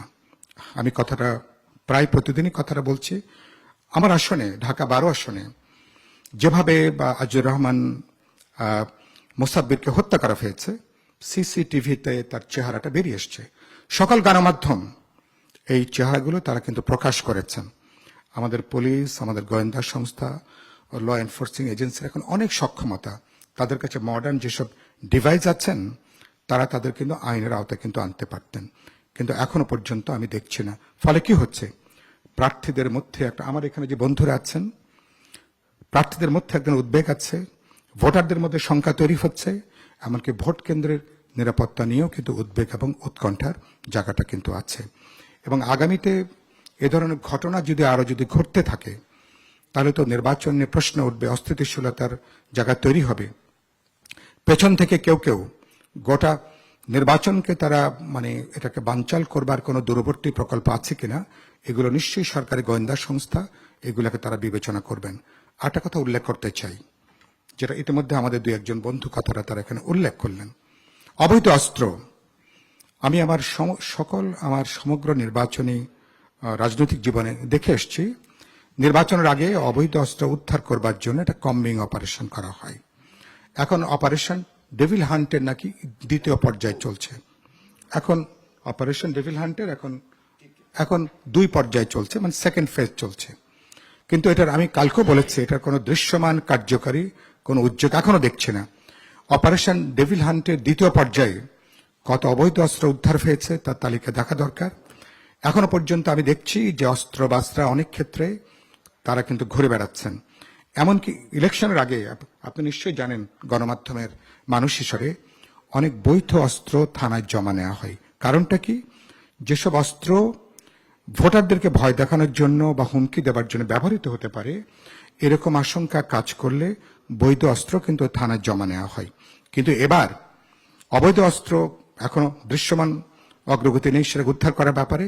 বৈধ অস্ত্র জমা নেওয়া দূরের কথা, তারা বরঞ্চ অস্ত্র দেবার জন্য, এই যে তারা একদিকে গানম্যান, একদিকে প্রার্থীদেরকে তারা যে অস্ত্রের লাইসেন্স দেবার জন্য যেটা বলছেন, আমি নির্দিষ্ট করে বলতে চাই, ব্যক্তি মানুষের, আপনি কাউকে গানম্যান দিয়ে অথবা কোনো প্রার্থী তারা অস্ত্রের লাইসেন্স নিয়ে তারা তাদের নিরাপত্তা নিশ্চিত করা, এটা ব্যক্তি মানুষের জন্য কোনো কোনো ক্ষেত্রে কাজ করতে পারে। সামগ্রিক এটা দিয়ে প্রার্থী, ভোটার, জনগণের মধ্যে নিরাপত্তা বোধ তৈরি করা সম্ভব না। এ কথাটা পরিষ্কার করে মাথায় নেওয়া দরকার। এটা সরকারি উদ্যোগ, সরকার, নির্বাচন কমিশন, ল এনফোর্সিং এজেন্সির সমগ্র বাহিনীকে সঙ্গে যুক্ত করা দরকার। রাজনৈতিক দলগুলোর মধ্যে একজন কনসেনসাস বিল্ড আপ করা দরকার। পলিটিক্যাল পার্টি, হ্যাঁ, আমরা বিতর্ক আছে, আমাদের প্রতিযোগিতা আছে, নানা প্রশ্নে আমাদের ভিন্ন মত আছে, কিন্তু দিন শেষে আমরা ভোটাধিকার, গণতান্ত্রিক উত্তরণ, দেশের গণতান্ত্রিক ভবিষ্যৎ, গণতন্ত্রের প্রশ্নে নিশ্চয়ই আমাদের মধ্যে সাধারণ একটা ঐক্যমতের জায়গা আছে। আমি দেখতে চাই এখানে সবচেয়ে গুরুত্ব, যেটা বলে শেষ করব এই পর্যায়ে, সরকারের পলিটিক্যাল উইল, যেটা আমি বলি রাজনৈতিক সদিচ্ছাটা, যে আমরা দিন শেষে 12 ফেব্রুয়ারি জাতীয় নির্বাচন এবং গণভোট, যেটা আমাদের ইতিহাসের জন্য গুরুত্বপূর্ণ মাইল ফলক হিসেবে যেটা চিহ্নিত হবে, সবার সহযোগিতা নিয়ে গোটা প্রক্রিয়াটা যৌথ অর্কেস্ট্রার মতন একটা সম্মিলিত উদ্যোগের ব্যাপার। সুতরাং আপনার ইন্টেনশনে, ইমানে যদি কোনো সমস্যা না থাকে, এমন করে সবাইকে যুক্ত করে, নানা চ্যালেঞ্জ আছে, ঝুঁকি আছে, হুমকি আছে, ঐক্যবদ্ধভাবে মোকাবেলা করে আমরা গণতন্ত্রের পথে এটা নিয়মতান্ত্রিক ধারায় দেশ পরিচালনাতে আগামী নির্বাচনের মধ্য দিয়ে সংসদ এবং এটা রাজনৈতিক কর্তৃত্ব সম্পন্ন একটা সরকারের দিকে আমরা হাঁটতে পারবো, এদিকে সবার আমাদের মনোযোগটা দেওয়া দরকার। অসংখ্য সবাইকে ধন্যবাদ ধন্যবাদ। সাইফুল হক। আমি একটু প্রশ্ন রাখতে চাই, শেখ রবিউল আলম রবি, অনেকগুলো অভিযোগ এসেছে বিএনপির দিকে প্রশাসন ঝুঁকে পড়েছে। জনাব তারেক রহমানকে সংকটের সময় অন্তর্বর্তীকালীন সরকার আসার আগেই বলা হয়েছিল দায়িত্ব নেবার জন্য তিনি পিছু হটেছেন, এখন প্রোটোকল নিয়ে চলাফেরা করছেন।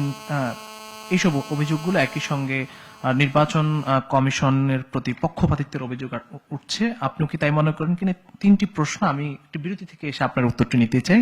আমি একটু বিরতিতে যাব। প্রিয় দর্শক, স্বপ্নধারার নিবেদিত দেশ সংলাপ পাওয়ার্ড বাই স্বপ্নটির অনুষ্ঠান নিচ্ছি। এই পর্যায়ে ছোট্ট বিরতি, ফিরছি একটু পর, সঙ্গেই থাকবেন। নিবেদিত দেশ সংলাপ পাওয়ার্ড বাই স্বপ্নটির অনুষ্ঠানে আরো একবার স্বাগত জানাচ্ছি। আমি সরাসরি চলে যেতে চাই, প্রশ্নে চলে যেতে চাই। আমার সঙ্গে আছেন শেখ রবিউল আলম রবি, বিএনপি মনোনীত ঢাকা 10 আসনের প্রার্থী। আপনার কাছে প্রশ্ন ছিল, অনেকগুলো অভিযোগও ছিল, যেটি এনসিপি মনোনীত প্রার্থী ঢাকা আসনের আরিফুল ইসলাম আদিব অভিযোগগুলো করেছেন যে বিএনপির দিকে ঝুঁকে পড়েছে, যেটি হাসনাত আব্দুল্লাহ বলেছিলেন, এবং তারেক রহমানকে সংকটের সময় দায়িত্ব নিতে বলা হয়েছিল, তিনি দায়িত্ব কেন নেননি, তখন এই ধরনের প্রশ্ন আসছে, কি বলবেন? ধন্যবাদ। আদিব আমার প্রিয় একজন মানুষ, পছন্দ করি আমি, তরুণ নেতৃত্ব, কিন্তু খুব ভাষা জানেন আর ভাষা বোঝেন, এটাই সমস্যা। তারেক রহমানকে দায়িত্ব নিতে বলেছিলেন, উনি আর তারেক রহমান দায়িত্ব নিয়ে নেবেন, কি চমৎকার আশা। তারেক রহমান অন্তর্বর্তীকালীন সরকারের দায়িত্ব নেবেন কেন? নির্বাচিত সরকারের দায়িত্ব নেবেন, এই জন্য রাজনীতি করে। অন্তর্বর্তীকালীন সরকার ছিল সংকট থেকে উত্তরণের জন্য একটা নিরপেক্ষ সরকার। তারেক রহমান কি নিরপেক্ষ ব্যক্তি নাকি? তিনি রাজনীতি করেন, জনগণের ম্যান্ডেট নিয়ে ক্ষমতায় যেতে চান এবং জনগণের কাছে করণীয় নির্ধারণ করে জনগণের কাছে দায়বদ্ধ থেকে রাষ্ট্র পরিচালনা করতে চান, এই জন্যই সংগ্রাম করেছেন, রাজনীতি করেন। একটা সমস্যা হয়েছে, সেটা হচ্ছে সবাই রাতারাতি রাজনীতিবিদ হতে চলেছেন। ফ্যাসিবাদীর পতন হয়েছে মানে সবাই মেম্বার অফ পার্লামেন্ট হওয়ার যোগ্য হয়ে গিয়েছেন। এই মানসিকতা আমাদেরকে মানে সাফার করাবে, খুবই সাফার করাবে। মনে রাখা দরকার, 2 দিন টেলিভিশনে চেহারা দেখালেই জনপ্রতিনিধি হওয়া যায় না। জনপ্রতিনিধি হওয়ার আকাঙ্ক্ষা তৈরি হতে পারে, কিন্তু জনপ্রতিনিধি হতে হলে রাজনীতি, জনগণের সাথে সম্পৃক্ততা, এবং সম্পৃক্ত হতে গিয়ে কিছু চ্যালেঞ্জ এবং কিছু কর্ম থাকতে হয়। তারপরেই কেবলমাত্র আসন ভিত্তিক স্থানে গিয়ে নির্বাচন করার অবস্থান তৈরি করা যায় এবং জনগণের সমর্থন পাওয়া যায়। সেই ধৈর্যটুকু আমরা হারিয়ে ফেলেছি, এটি একটা বড় সমস্যা। আমাদের প্রতিষ্ঠানগুলি নিরপেক্ষভাবে ফাংশন করার ক্ষেত্রে ঘাটতি আছে, কিন্তু যেভাবে আমরা দায় চাপাচ্ছি তাতে ফাংশন করার ক্ষেত্রে সক্ষম হবে, সেই জন্য সহায়ক না হয়ে আরো বেশি বিধ্বস্ত হতে পারে, সেই আশঙ্কা আমার মধ্যে মাঝে মাঝে তৈরি হচ্ছে। ডেফিনেটলি লেভেল প্লেয়িং ফিল্ড আছে, সব রাজনৈতিক দল, সব প্রার্থী সমান সুযোগ পাচ্ছে, কিন্তু সেটা যথেষ্ট নয়। সেখানে চ্যালেঞ্জ আছে, আশঙ্কা আছে, পুরা জাতি সেটা জানে এবং আমরা রাজনৈতিক দলগুলো সেটা জানি। বাট সেখানে কিভাবে সংশোধন করা যায় সে ব্যাপারে সহায়ক শক্তি হিসেবে পাশে দাঁড়াতে হবে রাজনৈতিক দলগুলিকে। আদিব খুব সুন্দর করে বললেন, কক্সবাজারে কোথাও একটা জায়গায় বিএনপির প্রার্থী আছেন, বিএনপির বিদ্রোহী প্রার্থী হয়েছেন, স্বতন্ত্রভাবে তাকে ধাক্কা দিয়ে বের করে দেওয়া হয়েছে, তাতেই প্রশাসন ঝুঁকে পড়েছে বিএনপির দিকে। আচ্ছা, আপনি আমাকে ইনোসেন্টলি বলেন তো, বাংলাদেশের এক দলের প্রার্থী আরেকজন যখন বিদ্রোহ করে ওখানে প্রার্থী হতে যায়, কর্মীদের মধ্যে উত্তেজনা, এতটুকু জিনিস তো আমাদের রাজনীতির মধ্যে রয়েছে, আছে। তাতে কি প্রশাসনের দায় থাকলে ব্যবস্থা নিতে হবে, কিন্তু তার মানে কি এই যে প্রশাসন একদিকে ঝুঁকে পড়েছে, এটাকে বলার কোনো সুযোগ আছে? আবিদেও বললেন জরিপের ফলাফল প্রশ্নটা কি হতো, জরিপ কর্তৃপক্ষ ঠিক করবে না, আদিবের ভাষায় এই প্রশ্ন হলে ভালো হতো। অর্থাৎ জরিপ কর্তৃপক্ষ কি করবে তাও আদিবরা নির্ধারণ করে দিতে চায়। যখন রাষ্ট্রের অবস্থা এরকম হয়ে যায়, তখন রাষ্ট্রের প্রতিষ্ঠানগুলি, আবার আমরা গণতন্ত্রের কথা বলছি, আবার আমরা বলছি মত প্রকাশের স্বাধীনতা থাকবে, আবার বলছি প্রতিষ্ঠানগুলি, গণমাধ্যম তাদের মতো করে কাজ করবে, কিন্তু সেখানে আবার আমার কিভাবে চাওয়া সেটার প্রতিফলন আমরা যখন চাই, তখন যেটা হয়ে যায়, রাজনীতির মধ্যে অনৈক্য হয়ে যায় এবং জাতি দ্বিধাগ্রস্ত হয়ে যায় এবং তার থেকে রাষ্ট্রের কিছু অর্জনের সুযোগ কম হয়ে যায়। প্রশাসনের কথা বললেন, আচ্ছা, এই 5ই আগস্টের পর যতগুলি আলোচিত হত্যা হয়েছে তার মধ্যে হাদি ছাড়া আর বাকিগুলি দেখবেন যে সব বিএনপি নেতা কর্মীরা মারা গিয়েছে। মুসাফিরের কথা বললেন, এর আগে যুব দলের কর্মী মারা গেলেন, আমাদের বিএনপির একজনের পরিবারকে তালাবদ্ধ করে আগুন দেওয়া হয়েছে, সেখানে একটা বাচ্চাও মারা গিয়েছে। চিটাগাংয়ে আমাদের প্রার্থীর উপর গুলি হয়েছে। আমরা কিন্তু আইনের উপর আস্থা রেখেছি। আমরা মব তৈরি করেছি, আমরা প্রশাসনকে ঘিরে ফেলেছি, কেন করিনি? এটা দায়িত্বশীলতার পরিচয়। ডেফিনেটলি ঘটনা যেটা ঘটেছে দুর্ভাগ্যজনক, কোনো সন্দেহ নেই। সেটা রাষ্ট্র এবং আইন শৃঙ্খলা বাহিনীর ব্যর্থতা, এ বিষয়ে কোনো দ্বিধা নেই। কিন্তু তাকে ফাংশন করাতে আবার দিতে হবে, তদন্ত করতে দিতে হবে, আইনে আওতায় আনার সুযোগ দিতে হবে। আমার মতো করে যদি আমি দলের থেকে এই চাপ অব্যাহত রাখি, তাহলে কিন্তু প্রশাসন এই সংকটকালীন সময় ফাংশন না করে আরো বেশি বিধ্বস্ত হয়। বিএনপি এই জায়গায় দায়িত্বশীলতারই পরিচয় দিচ্ছে। গত 1.5 বছর তো আমি দেখেছি প্রশাসন, এনসিপি যেভাবে বলেছেন, যেখানে যেভাবে দাবি করেছেন প্রশাসন, সেখানেই বেশি মনোযোগ ছিল। একথা তো ছিল। এমনকি অন্তর্বর্তীকালীন সরকারও তো এনসিপির 3 জন উপদেষ্টা ছিল, এই সরকারও ছিল। তারা যেভাবে চেয়েছেন সেভাবে নিরপেক্ষভাবে রাষ্ট্র পরিচালনা করতে চেয়েছেন। তো কেন প্রশাসন বিএনপির পক্ষে ঝুঁকে যাচ্ছে? এই কথাগুলি বলার একটাই কারণ, জাতি বিএনপির দিকে ঝুঁকে যাচ্ছে। যারা রাজনীতিতে প্রতিদ্বন্দ্বিতা করতে এসেছিলেন বা চেয়েছিলেন, তারা মনস্তাত্ত্বিকভাবে দুর্বল হয়ে পড়ছেন। এটা গণতন্ত্রের সৌন্দর্য মনে রাখতে হবে যে জাতি যেদিকে যায় সেই দিকেই হচ্ছে আপনার আস্থা রাখতে হবে। হ্যাঁ, আপনি প্রতিযোগিতায় থাকবেন, আস্থা রাখবেন জনগণের প্রতি। এটি যদি না হয়, এই সংকটকালীন সময় আমরা বাংলাদেশকে কিন্তু উত্তরণ ঘটাতে সক্ষম হব না। হাদি হত্যার বিচার নিয়ে কথা হয়েছে। হাদির হত্যাকারীদের গ্রেপ্তার করতে পারেনি, এটা প্রশাসনের ব্যর্থতা। সেজন্য আমাদের জোরালো দাবি আছে, প্রতিবাদ আছে, কিন্তু বিচার হচ্ছে না। এ ভাবনার সাথে আমি একমত নই। বিচার হয়, অবশ্যই হবে, কিন্তু বিচারের তো একটা প্রক্রিয়া আছে। রানী খুব ইনোসেন্টলি বলে এখনো পর্যন্ত হাতি হত্যার বিচার হয়নি। আমাকে একটু বলবেন, বিচার কি এভাবে হয় রাষ্ট্রে? আসামি চিহ্নিত হয়, তদন্ত হয়, গ্রেপ্তারের চেষ্টা করা হয়, চার্জশিট দাখিল হয়, বিচার শুরু হয়। তো তার জন্য সময় আছে, প্রক্রিয়া আছে। আমি এখনো বিশ্বাস করিনি এই সরকার হাদি হত্যার বিচার করবে না। এবং বাংলাদেশে যে সরকারই আসুক না কেন, হাদি হত্যার বিচার করতে বাধ্য। শুধু হাতি হত্যা নয়, যে সমস্ত হত্যা হয়েছে তার বিচার করতে সে বাধ্য। এবং তার জন্যই আমরা কিন্তু আপনার এই আন্দোলন করেছি, বিচার বিভাগের স্বাধীনতা চেয়েছি, এবং হত্যাকারী, দুর্বৃত্ত, দুষ্কৃতিকারীরা এদেশে কোনো প্রশ্রয় পাবে না, তার জন্যই কিন্তু আমাদের এই নতুন রাষ্ট্র ব্যবস্থাপনা। তো তার বাইরে যাওয়ার কোনো রাজনৈতিক দলের সুযোগ আছে বলে আমি মনে করছি না। জি, যেটা বলছিলেন যে স্বতন্ত্র প্রার্থীর কথা বলেছেন অনেকে, আবার অনেকে প্রার্থিতা বাতিলের কথা বলেছেন। আমি প্রথমে 1 মিনিটের মতো বলেছিলাম, এই পর্বে আমাকে জি জি জি, বলুন 1 মিনিটে শেষ করুন। ঋণ খেলাপি হাইড করার কোনো সুযোগ নেই। আমি নিজে ওখানে ছিলাম, রিটার্নিং কর্মকর্তারা স্বচ্ছতার সাথেই করেছে। ব্যত্যয় থাকতেই পারে, ব্যত্যয় আছে বিদায় তো আপিলের সুযোগ আছে। আপিলে যদিও আপনি ন্যায্য বিচার না পান, আদালতে যাওয়ার সুযোগ আছে। কিন্তু আমি দেখেছি কি কারণে তারা ফর্ম বাতিল করেছে, তার ব্যাখ্যা করেছে। ছোটখাটো ত্রুটি থাকলে ওখানেই সংশোধন করে নিয়েছে, ক্লারিক্যাল মিস্টেক আপনি সংশোধন করে দিয়ে যান। আবার মাঝারি ধরনের কোনো ব্যত্যয় যদি থাকে, কোনো কাগজপত্র আপনি সাবমিট করেননি, স্থগিত করে বলেছে আপনি এটা সাবমিট করে স্থগিতাদেশ আমরা তুলে দেব। কিছু মেজর মিস্টেকের জন্য বাতিল করেছে। যেটা বাতিল করেছে তার কারণ ব্যাখ্যা করেছে সবার সামনে, সংস্থার লোক ছিল, তারা তদন্ত করে রিপোর্ট দিয়েছে। তদন্তের মধ্যে যদি কোনো ত্রুটি থেকে থাকে, ডেফিনেটলি সেটা আপিলে ধরা পড়বে অথবা আদালতে গেলে ঠিক হয়ে যাবে। কিন্তু তার মানে এই না যে নির্বাচন কমিশন পক্ষপাতিত্ব করেছে। প্রার্থিত্ব তো সবারই বাতিল হয়েছে, আমাদের হয়নি। কারো একজন বেশি হয়েছে, আমাদের একজন হয়তো কম হয়েছে। আমরা বড় রাজনৈতিক দল, বারবার নির্বাচন করছি, ফর্ম পূরণ করতে জানি, অভিজ্ঞতা আছে। অনেকে নতুন এসেছেন, অনেকটা জানেন না। তো তার মানে হলো বিএনপির দিকে নির্বাচন কমিশন। আচ্ছা, এভাবে যদি আমরা ভাবি আর বলি, তাহলে কি নির্বাচন কমিশনের ফাংশন করার সুযোগ থাকে? তাদেরকে আমাদের উৎসাহিত করা উচিত, কারেকশন করে দেওয়া উচিত। পরিস্থিতি শেষ হয়নি, এখন বাতিল বিএনপির হয়েছে, আমাদের ফাইন শেরপুরে দ্বৈত নাগরিকের কারণে বাতিল হয়ে গেছে, আমাদের ঋণখেলাপি বাতিল হয়ে গিয়েছে। হাসনাত আব্দুল্লাহ বললেন আরেকজন কি ঋণখেলাপি হলো? আমি কালকে এক টক শোতে ছিলাম, এনসিপির এক নেতা বলছে যে আমি সামাজিক যোগাযোগ মাধ্যমে দেখেছি, সেটাই তিনি কোট করছেন। আমরা যেন একটু দায়িত্বশীলতার পরিচয় দিই। ডেফিনেটলি ঋণখেলাপি থেকে কারো নির্বাচন করার সুযোগ নেই, সে যে দলেরই হোক।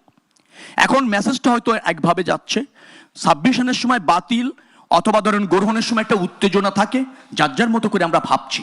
আমার বিশ্বাস সরকার এবং নির্বাচন কমিশন নিরপেক্ষভাবে এগোচ্ছে।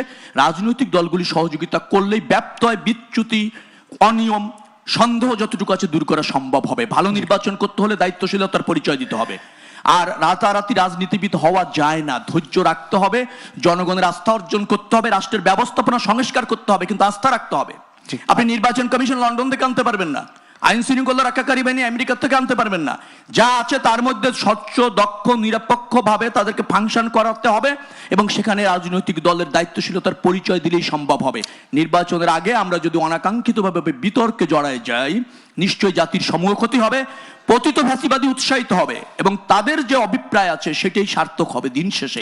আমরা যেন এখানে দায়িত্বশীলতার পরিচয় দেই, ভাষা জেনে, অল্প জেনে নিজের স্বার্থ রক্ষা হলো না এই জন্য যেন দায়ের চাপাইটা না দিই।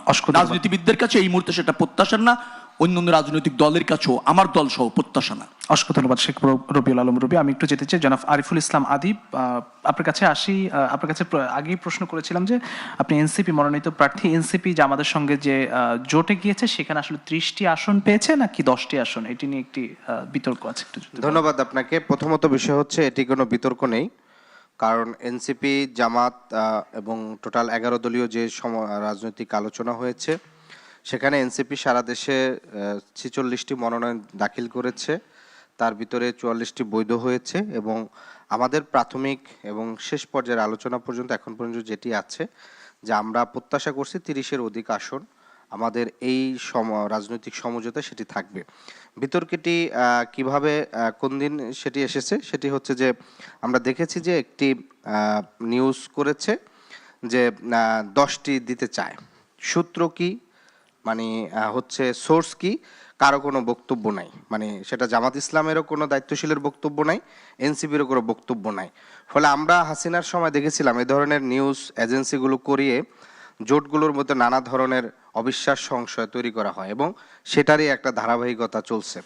আমরা আশা করি দ্রুত যে 11 দলীয় জোট আছে সেটি আগামী কালকে বা 1-2 দিনের মধ্যেই সম্মিলিতভাবে যে 11 দলীয় যে জোট সেটার সম্মিলিত 300 আসনে প্রার্থী ঘোষণা করা হবে। আর আরেকটি বিষয় জাস্ট একটু বলি, এখানে রবিউল ভাই তো বললেন যে এটা একজন প্রার্থীকে ধাক্কা দিয়েছে যার কারণে এটি আসলে প্রশাসনের নিরপেক্ষতা কিনা বোঝা যায়। এখানে একটা গুরুত্বপূর্ণ বিষয় দেখেন, জনাব তারেক রহমান তিনি কিন্তু সফরের ঘোষণা দিয়েছেন এবং একটা সফরের তালিকাও আমরা দেখেছিলাম উত্তরবঙ্গে। সেখানে নিউজটি এভাবে আসছে যে ইসির অনুরোধে তারেক রহমানের সফর স্থগিত। তে আপনারা জানেন নির্বাচন তফসিল হয়ে যাওয়ার পর পুরো রাষ্ট্রের নির্বাহী প্রধানের এবং নির্বাহী প্রধান বলতে কি সকল কিছুর কিন্তু ইসির হচ্ছে অনেক কিছু জায়গাটা দেখেন, আইন শৃঙ্খলা থেকে শুরু করে। তো সেখানে ইসি তো হচ্ছে যদি একটা দলের প্রধানকে মানে ভাইয়া ডাকার মতন হচ্ছে যদি তার অবস্থান হয় তাহলে তো সেই ইসি হচ্ছে কিভাবে হচ্ছে তাকে অনুরোধ করবে না, তো তাকে সে বলবে যে এটা আপনি এই মুহূর্তে করার সুযোগ নেই। আপনি এখনো যদি স্টিল নাও আজকেও যদি ঢাকা বলতে কি পুরো 300 আসন ঘোরায় অন্তত পক্ষে 250-র অধিক আসনে এখনো বিএনপির রঙিন পোস্টার সাটানো আছে, অধিকাংশ প্রার্থীর রঙিন পোস্টার বেশ কিছু জায়গায় আপনি দেখবেন।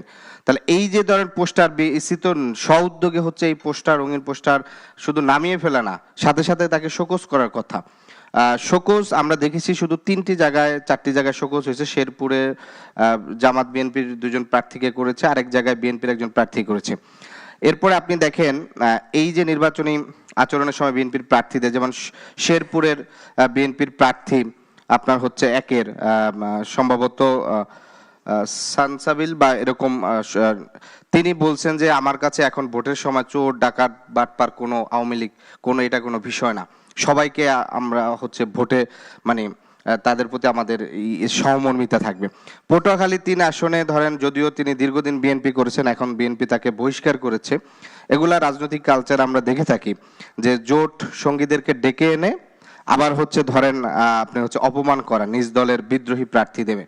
তো ফলশ্রুতি সেখানে হচ্ছে তিনি বলছেন কি যে আওয়ামী লীগ নিষিদ্ধ তো বিএনপি কাজ করেনি, আওয়ামী লীগ নিষিদ্ধ করছে বিএনপি এনসিপি গণ অধিকার, অতএব আপনারা আমাদেরকে নির্বিঘ্নে ভোট দিবেন, আপনারা নির্বিঘ্নে কাজ করতে পারেন। তো ফলশ্রুতি এই যে ধরেন প্রার্থীদের যে মন্তব্য, সেই মন্তব্যগুলো কিন্তু হচ্ছে আপনার স্পষ্ট আকারে কিন্তু মূলধারার মিডিয়ায় কিন্তু আমরা আসতে দেখি না। তো ফলশ্রুতিতে আমরাও গণমাধ্যমের কাছে এটা প্রত্যাশা করি যে তারা সঠিকভাবে সাহসের সাথে অ্যান্সার করবেন, প্রশ্ন করবেন এবং সেই প্রশ্নের অ্যান্সার দিবেন। ভাই আরেকটু বিষয় আমাকে বললেন যে প্রতিষ্ঠান কি প্রশ্ন করবে, আমি প্রতিষ্ঠান প্রশ্নের কি করবে সেটা আমি ঠিক করতে চাই না। আমি বলছি যে যে ধরনের প্রশ্নটা করা হয়েছে এটা ইন্টেনশনালি একরকম আর কি, যেটা বোঝা যায়। যেমন আমাকে যদি আপনি জিজ্ঞেস করেন যে ক্ষমতায় আসবে কি, আমি তো বলবো যে বিএনপি ক্ষমতায় আসবে। তাদের সক্ষমতা, তারা পুরো মাঠ দখল সবকিছু তারা করেছে। আপনি মনে করেন এখন- বিএনপি ক্ষমতায় আসবে? হ্যাঁ, বিএনপি আসতে পারে ক্ষমতায়। তো এখন আমি কি তাহলে বিএনপি কে ভোট দিব নাকি? আমি তো বিএনপি কে ভোট দিব না। আর প্রশ্ন যদি আপনি কোন ক্ষমতায় কি আসবে, এটা তো অনেকেই এই মনস্তাত্ত্বিক জায়গা থেকে করবে। বিএনপি, আপনি মাঠ দখলের কথা বলছেন, কোন মাঠ দখল করেছে? বিএনপি মাঠ বাকি আছে কোনটা?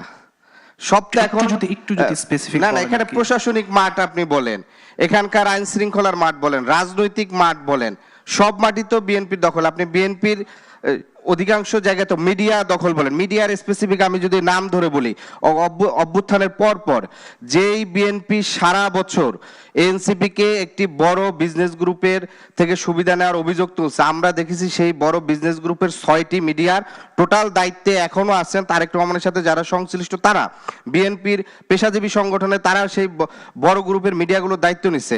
অভ্যুত্থানের পরে অধিকাংশ পত্রিকার সম্পাদকের জায়গায় বসছে বিএনপির লোকেরা। তো ফলশ্রুতিতে এই মিডিয়ার মাধ্যমে আপনি হচ্ছে যখন হচ্ছে একটা পুরো আবহ তৈরি করা হয়, তখন তো এইটা তো মানে দখলের বাকি তো আর কিছু নেই। জি, অসংখ্য ধন্যবাদ। আমি একটু অসংখ্য ধন্যবাদ জনাব আরিফুল ইসলাম আদিব। আমি একটু প্রশ্ন রাখতে চাই জনাব মহিউদ্দিন রনি আপনার কাছে, যে কেউ কেউ রাতারাতি রাজনীতিবিদ বনে যাচ্ছেন, যেটি বলেছেন শেখ রবিউল আলম রবি, সবাই সংসদ সদস্য হতে চান।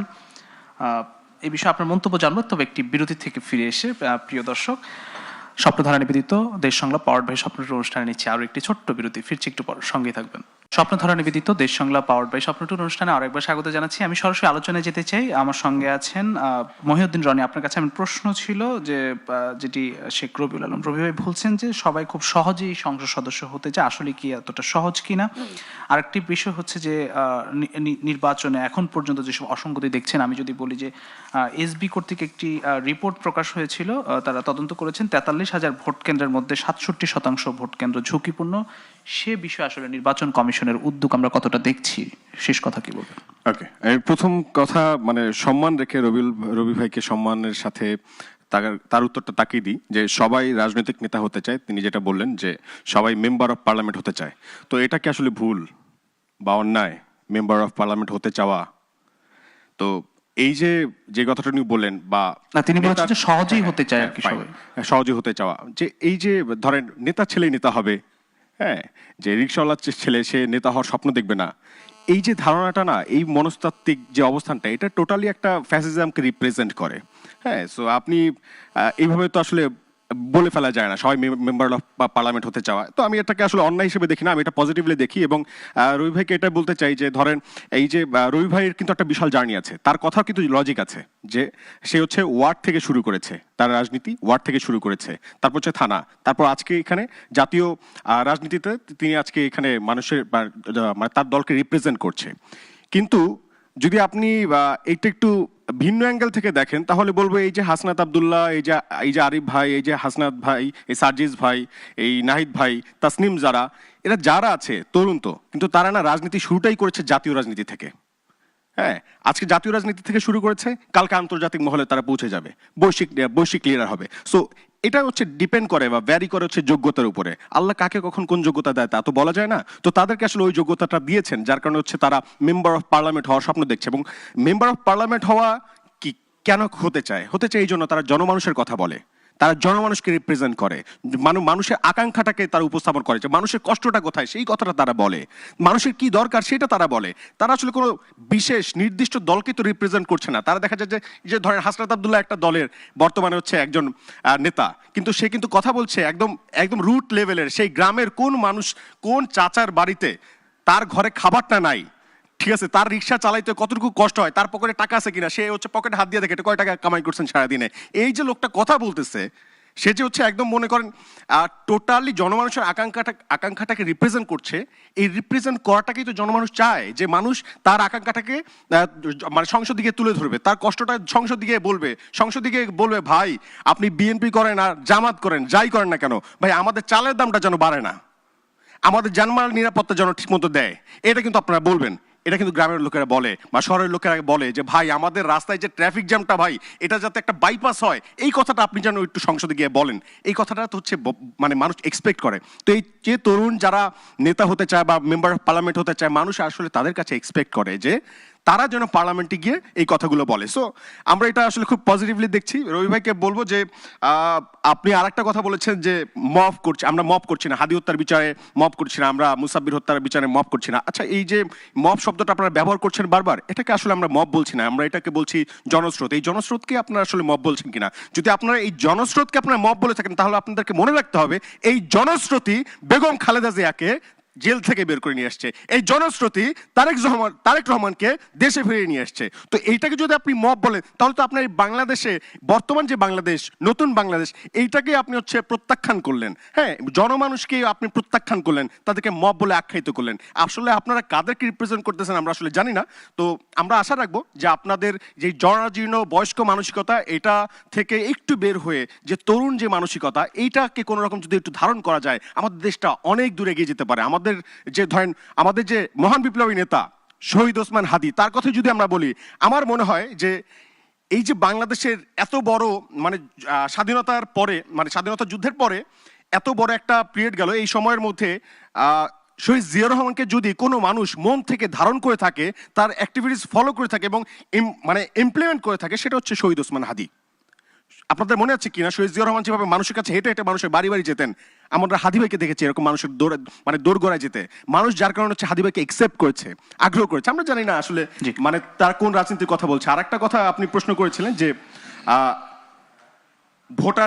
ভোট কেন্দ্রগুলো কতটা ঝুঁকিমুক্ত, কতটা ঝুঁকিমুক্ত। এখন আপনাকে তো শুরুতে আমরা বলেছি যে আমরা কনসার্ন কোন বিষয়টা নিয়ে, আমরা এই বিষয়টা নিয়ে যে ভাই আমরা তো অলরেডি শহীদ, আমরা মরার জন্য সবসময় প্রস্তুত, আল্লাহ আমাদেরকে যখন ডাক দেবেন আমরা চলে যাব। কিন্তু আমাদের কনসার্নের বিষয়টা হচ্ছে ভোটারদের, আমাদের ভোটাররা আমাদের ভাই, আমরা তো তাদেরকে আমাদের সহযোদ্ধা মনে করি, আমাদের কষ্ট তাদের কষ্ট এক। তারা ভোট কেন্দ্রে যেতে পারবে কিনা, ধরেন তারা বাসা থেকে বের হইলো, পথে যদি তাদের কোনো ক্ষতি হয়, আমি উড়ে গেলে কোনো সমস্যা নাই, আমি চলেই গেলাম, পরিবেশ কতটা নিশ্চিত, আমি চলে গেলাম, ধরেন আল্লাহর কাছে চলে গেলাম, কিন্তু আমার কোনো ভোটার বা কোনো সহযোদ্ধার যদি একটা মানে মিনিমাম ক্ষতি হয়, সেই গ্লানি নিয়ে আমাকে সারাদিন বেঁচে থাকতে হবে, সারা জীবন বেঁচে থাকতে হবে। তো আমাদের যে ভোট কেন্দ্রগুলো দেখছেন, এটা নিয়ে আমরা এখনো শঙ্কিত। এখন পর্যন্ত ওই যে আপনারাই বলছেন অস্ত্র উদ্ধার করতে পারে নাই, তো কোনো ভোটারকে যদি ভয়ভীতি দেখায়, সে তো ভোট কেন্দ্র পর্যন্ত যাবে না, সে বাসায় ফিরে যাবে। তো আমরা এখনো বলতে চাচ্ছি যে সবার আগে এই বিষয়গুলোর প্রতি আপনারা নজর দেন এবং ইন্টারিম গভর্নমেন্ট যেন এটা শক্তভাবে হ্যান্ডেল করে, আমরা আসলে এই প্রত্যাশা। অসংখ্য ধন্যবাদ মহিউদ্দিন রনি। আমি একটু যেতে চাই ডক্টর মোহাম্মদ আব্দুল মান্নান, আপনার কাছে একটু আসি। যে আপনার কাছে একই রকম প্রশ্ন, যে ভোট কেন্দ্র নিয়ে এসবির একটা রিপোর্ট ছিল, 43,000 ভোট কেন্দ্রের মধ্যে 67% ঝুঁকিপূর্ণ। এর আগের শতো আমি একই কথা বলেছিলাম যে সেই জায়গা থেকে এখন আসলে কতটা উত্তরণ ঘটেছে, সেই ঝুঁকির জায়গা কতটা করতে পেরেছে। আরেকটি বিষয় যেটি ডক্টর আহমেদ সাজিদুল হক রুবেল তিনিও বলেছেন যে প্রশাসন বিএনপির দিকে ঝুঁকে পড়ার যে অভিযোগটি উঠছিল, সে জায়গায় তিনি বলছেন যে প্রশাসন হাতছাড়া হওয়ারও একটি সুযোগ হচ্ছে, যার কারণে আসলে অভিযোগটি করছে। কি বলবেন? জি, আমি ধন্যবাদ জানাই। আমি রুবেল ভাইয়ের প্রশ্নের উত্তর দিয়েই শুরু করতে চাই। আসলে যাদের নেতৃত্বে এবং যাদের মানে অ্যাক্টিভ পার্টিসিপেশনে বাংলাদেশ দ্বিতীয় স্বাধীনতা অর্জন করেছে, সঙ্গত কারণেই তারা এই পরবর্তী বাংলাদেশ নির্মাণ এবং বাংলাদেশ পুনর্গঠনে মাঠ পর্যায়ে ছিল এবং তাদেরকে প্রশাসনের লোকেরা এটা আইডেন্টিফাই করতে পেরেছে কারা এখানে নেতৃত্ব দিয়েছে, কাদের সহযোগিতা ছিল, কারা জীবন বাজি রেখেছে, এটার আদলেই কিন্তু তারা তাদের অবস্থান নিয়েছিল। কিন্তু যখন ডে বাই ডে এখানে আমরা ফ্যাসিস্টদেরকে নিষিদ্ধ করতে চাই নাই, আমরা ভারতীয় এজেন্ডাকে মানে সেভাবে আমলে নিচ্ছি না, তখন ভারতীয় এজেন্ডা, আওয়ামী এজেন্ডা যখন কোনো একটা দলের দিকে চলে যাচ্ছে, তখন ফ্যাসিস্টের রেখে যাওয়া এই প্রশাসন আস্তে আস্তে করে তার সেই চরিত্র এবং তার সেই কি রূপ বদলানোর যে সুযোগটা নিচ্ছে, সেটাই এখানে হয়েছে। মূলত তারা এমনিতেই এখানে আসে নাই, তারা আমাদের কোনো লোক না, তারা মূলত এখানে ঘাপটি মেরে বসে থেকে তারা সুযোগ সুবিধাকে মানে ডিজাইন করছে, এটা একটা কথা। আর আপনি 43,000 ভোট কেন্দ্রের কথা বলছেন, আমার আসনের ঢাকা 6 98টি ভোট কেন্দ্রের ভিতরে 80% ভোট কেন্দ্র ঝুঁকিপূর্ণ। এবং আপনি যদি ভোট কেন্দ্রগুলোর অবস্থান দেখেন, চারিদিকে বাড়ি, 2-3 জন লোক একটা গলির ভিতর দিয়ে হেঁটে যাওয়া যায়, এই গলি পথ আছে সেখান দিয়ে। তো এই ভোট কেন্দ্রগুলোর আশপাশে যত সন্ত্রাসীদের অবস্থান, অস্ত্রবাজদের অবস্থান, সেটা উদ্ধার হয় নাই। সাইফুল ভাই বলেছেন বৈধ অস্ত্র যারা, তাদেরও জমা দেওয়ার ডেট পড়ে নাই। তাহলে কিভাবে আপনি একটা সুন্দর নির্বাচন সেখানে করতে চান? আমরা দৃশ্যমান কোনো অগ্রগতি সেখানে দেখছি না। আরেকটি কথা আমি ছবি সহই দেখাতে চাই। আমার আসনে নাসিরউদ্দিন সর্দার লেন, কলতাবাজার এবং আমাদের নন্দলাল দত্ত রোড সহ অনেক জায়গায় গলির ভিতরে কি আছে, আগের সেই ব্যানার ফেস্টন, সেগুলো বিএনপির, এগুলো শোভা পাচ্ছে। আমি একবারে ছবি সহ এখানে দেখাতে পারি। তো এই যে গুলো শোভা পাচ্ছে, এখনো থাকবে কেন? তাহলে নির্বাচন কমিশনের অনেকে বলে যে আমাদের গাড়ি তো পুরন ঢাকার গলির ভিতরে ঢোকে না, আমরা যেতে পারছি না। তাই আপনার গাড়ি না ঢুকলে আপনি কিভাবে গাড়ি নিয়ে নির্বাচন করবেন আর আমার ভোট অধিকার নিশ্চিত করবেন, আমার ভোটারের ভোট অধিকার ফিরিয়ে দিবেন? তাহলে এখানে আপনার করণীয় কি, ফার্দার কি করতে পারেন, সেটা তো আপনাকে করতে হবে। আর রাজনৈতিক দল হিসেবে তো আমাদেরও দায় আছে। আমরা কেন এতটুক নিজেদের একটা ব্যানার ফেস্টন উঠায় নিলে আমাদের কি এখানে পরাজয় হয়ে যায়? মূলত এই জায়গা থেকেও আমাদেরকেও পরিবর্তন হতে হবে। আমি আরেকটা জিনিস বলতে চাই যে দেখেন, বাংলাদেশের যে হত্যার রাজনীতি, এগুলোকে বন্ধ হওয়া উচিত। মানে সন্ত্রাসী লালন পালনের রাজনীতি বন্ধ হওয়া উচিত। আমি দেখলাম যে 5ই আগস্টের পরে বিএনপির নিজ দলের ভিতরে প্রায় 2 শতাধিক মানুষ হত্যার শিকার হয়েছে। আমি রবি ভাইকে জিজ্ঞেস করতে চাই, আপনারা ক্ষমতায় আসলে কি এই হত্যাকাণ্ডে যারা নিজ দলে নিহত হয়েছেন তাদের ন্যায় বিচার প্রতিষ্ঠিত হবে? এরপরে আমি বলতে চাই যে বাংলাদেশের বিভিন্ন জায়গায় এখন সংস্কারকে না ভোট দেওয়ার জন্য অনেকে উদ্বুদ্ধ করতেছেন। কেন? তাহলে কি এই বাংলাদেশের তরুণরা যারা জীবন দিল, আমাদের যাদের রক্ত গেল, এই আয়নাঘর, গুম খুন, পুরনো বন্দোবস্তকে আমরা ওয়েলকাম করছি কারোর প্রেসক্রিপশনে? আমরা এটা হতে দেব না, তরুণরা এটা হতে দেবে না। সেটা প্রমাণ হয়েছে যক্ষু নির্বাচনে সদ্য সমাপ্ত তরুণরা কিন্তু আবার তাদের ভোট অধিকার প্রয়োগ করে তারা বুঝিয়ে দিয়েছে তারা সুন্দর, ন্যায় এবং ইনসাফের বাংলাদেশ চায়, এবং সেখানে তাকবীর ধ্বনি কিন্তু প্রকম্পিত হয়েছে। কাজেই যারা এটাকে মানে অন্য সংস্কৃতির কাছে নিয়ে যেতে চান, তাদের এজেন্ডা এখানে বাস্তবায়ন হবে না। আমি মনে করি আমাদের সবাইকে হা ভোটের দিকে এগোনো উচিত। আপনার আমার রাজনৈতিক মতদর্শ যাই থাকুক না কেন, সাইফুল ভাইদের মতন নেতারা তো ঐক্যমত্য কমিশনে মাসের পর মাস অসংখ্য কর্মঘণ্টা দিয়ে এটাকে একটা জায়গায় নিয়ে এসেছেন। এখন সবকিছু হয়ে যাওয়ার পরে খাওয়ার আগে আপনি বলছেন না আমরা কেউ খাবো না, এটা বাদ, এটা ঢেলে ফেলাই দাও। তাহলে তো এটা হতে পারে না। এরপরে নির্বাচনের অনেক জায়গায় ফ্যামিলি কার্ড দেওয়ার কথা এসেছে এবং সেগুলো প্রকাশ্য আমি মনে করি আচরণবিধি লঙ্ঘন। এগুলো কিভাবে প্রশাসন দেখবে, এটা প্রশাসনের ব্যাপার। আরেকটা বিষয় আমি বলতে চাই যে আমার নির্বাচনের আগে ফ্যামিলি কার্ড দেওয়ার কথা বলছে। হ্যাঁ, কারা বলছে? বিএনপির পক্ষ থেকে বিভিন্ন জায়গায় বলা হচ্ছে যে কি দিব আপনাকে, ফ্যামিলি কার্ড দিব, এই ফ্যামিলি কার্ডে এত টাকা থাকবে, এটা কৃষি সুবিধা পাবেন, এটা সুবিধা পাবেন নির্বাচিত হয়ে আসার পরে। হ্যাঁ, নির্বাচিত হওয়ার আগে। তাহলে এই যে কার্ড আপনি ইশতেহারে দিয়ে এক জিনিস, কিন্তু আপনি যদি এভাবে করে এই কার্ডের তালিকা নেওয়া শুরু করেন, আইডি কার্ড নেওয়া শুরু করেন যারা যারা নিতে চান ভিতরে ভিতরে, তাহলে তো এটা নির্বাচনের আচরণবিধি সুস্পষ্টভাবে লঙ্ঘন। আরেকটা জিনিস আমরা খুব সুস্পষ্ট, অনেক মিডিয়া তার মানে খোলস পরিবর্তন করছেন।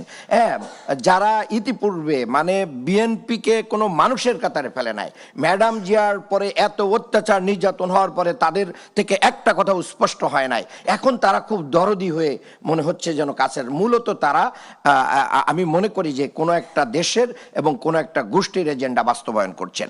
আরেকটা কথা আমি বলতে চাই, সাজিদ ভাই বলেছেন যে পুলিশ শিবির উনি দেখেছেন, কিন্তু বিএনপি শিবির বা ছাত্রদল শিবির উনি কোথাও হয়তো দেখেন না। এটা ঠিক না। আমি মনে করি বাংলাদেশের প্রশাসন যদি প্রফেশনাল আচরণ করে, সেটা যার পক্ষে যাক, উনি যদি ন্যায় সঙ্গত করেন, তাহলে ওনার কিন্তু জনগণের কাছে এই জবাবদিহিতাটা প্রতিষ্ঠিত হয়। এজন্য আমি মনে করি যে আসুন আমাদের শহীদদের রক্তে যে নতুন বাংলাদেশ প্রতিষ্ঠার স্বপ্ন তৈরি হয়েছে, এই স্বপ্নকে আমরা যেন অঙ্কুরে বিনষ্ট না করে দিই। আগামী দিনে ভোট অধিকারকে আমরা মানে ওয়েলকাম করি। সেই ভোট অধিকারে যিনি নির্বাচিত হবেন তাকেই আমরা ওয়েলকাম করব। আমরা আগে সূক্ষ্ম কারচুপি, স্থূল কারচুপি, ওইটা দিয়ে আমরা সরে যাব না। এবং নির্বাচনে সবার জন্য লেভেল প্লেইং ফিল্ড থাকাটা মারাত্মকভাবে জরুরি। এখনই যদি কাউকে বলা হয় যে উনি আগামী দিনের প্রধানমন্ত্রী, মিডিয়া যদি এভাবে করেন, তাহলে আপনারা চেয়ারে নিয়ে বসিয়ে দেন, ইলেকশন বাদ দিয়ে দেন, জনগণের হাজার হাজার কোটি টাকা এটা সেভ হয়ে যাক। কেন আপনারা এভাবে করেন?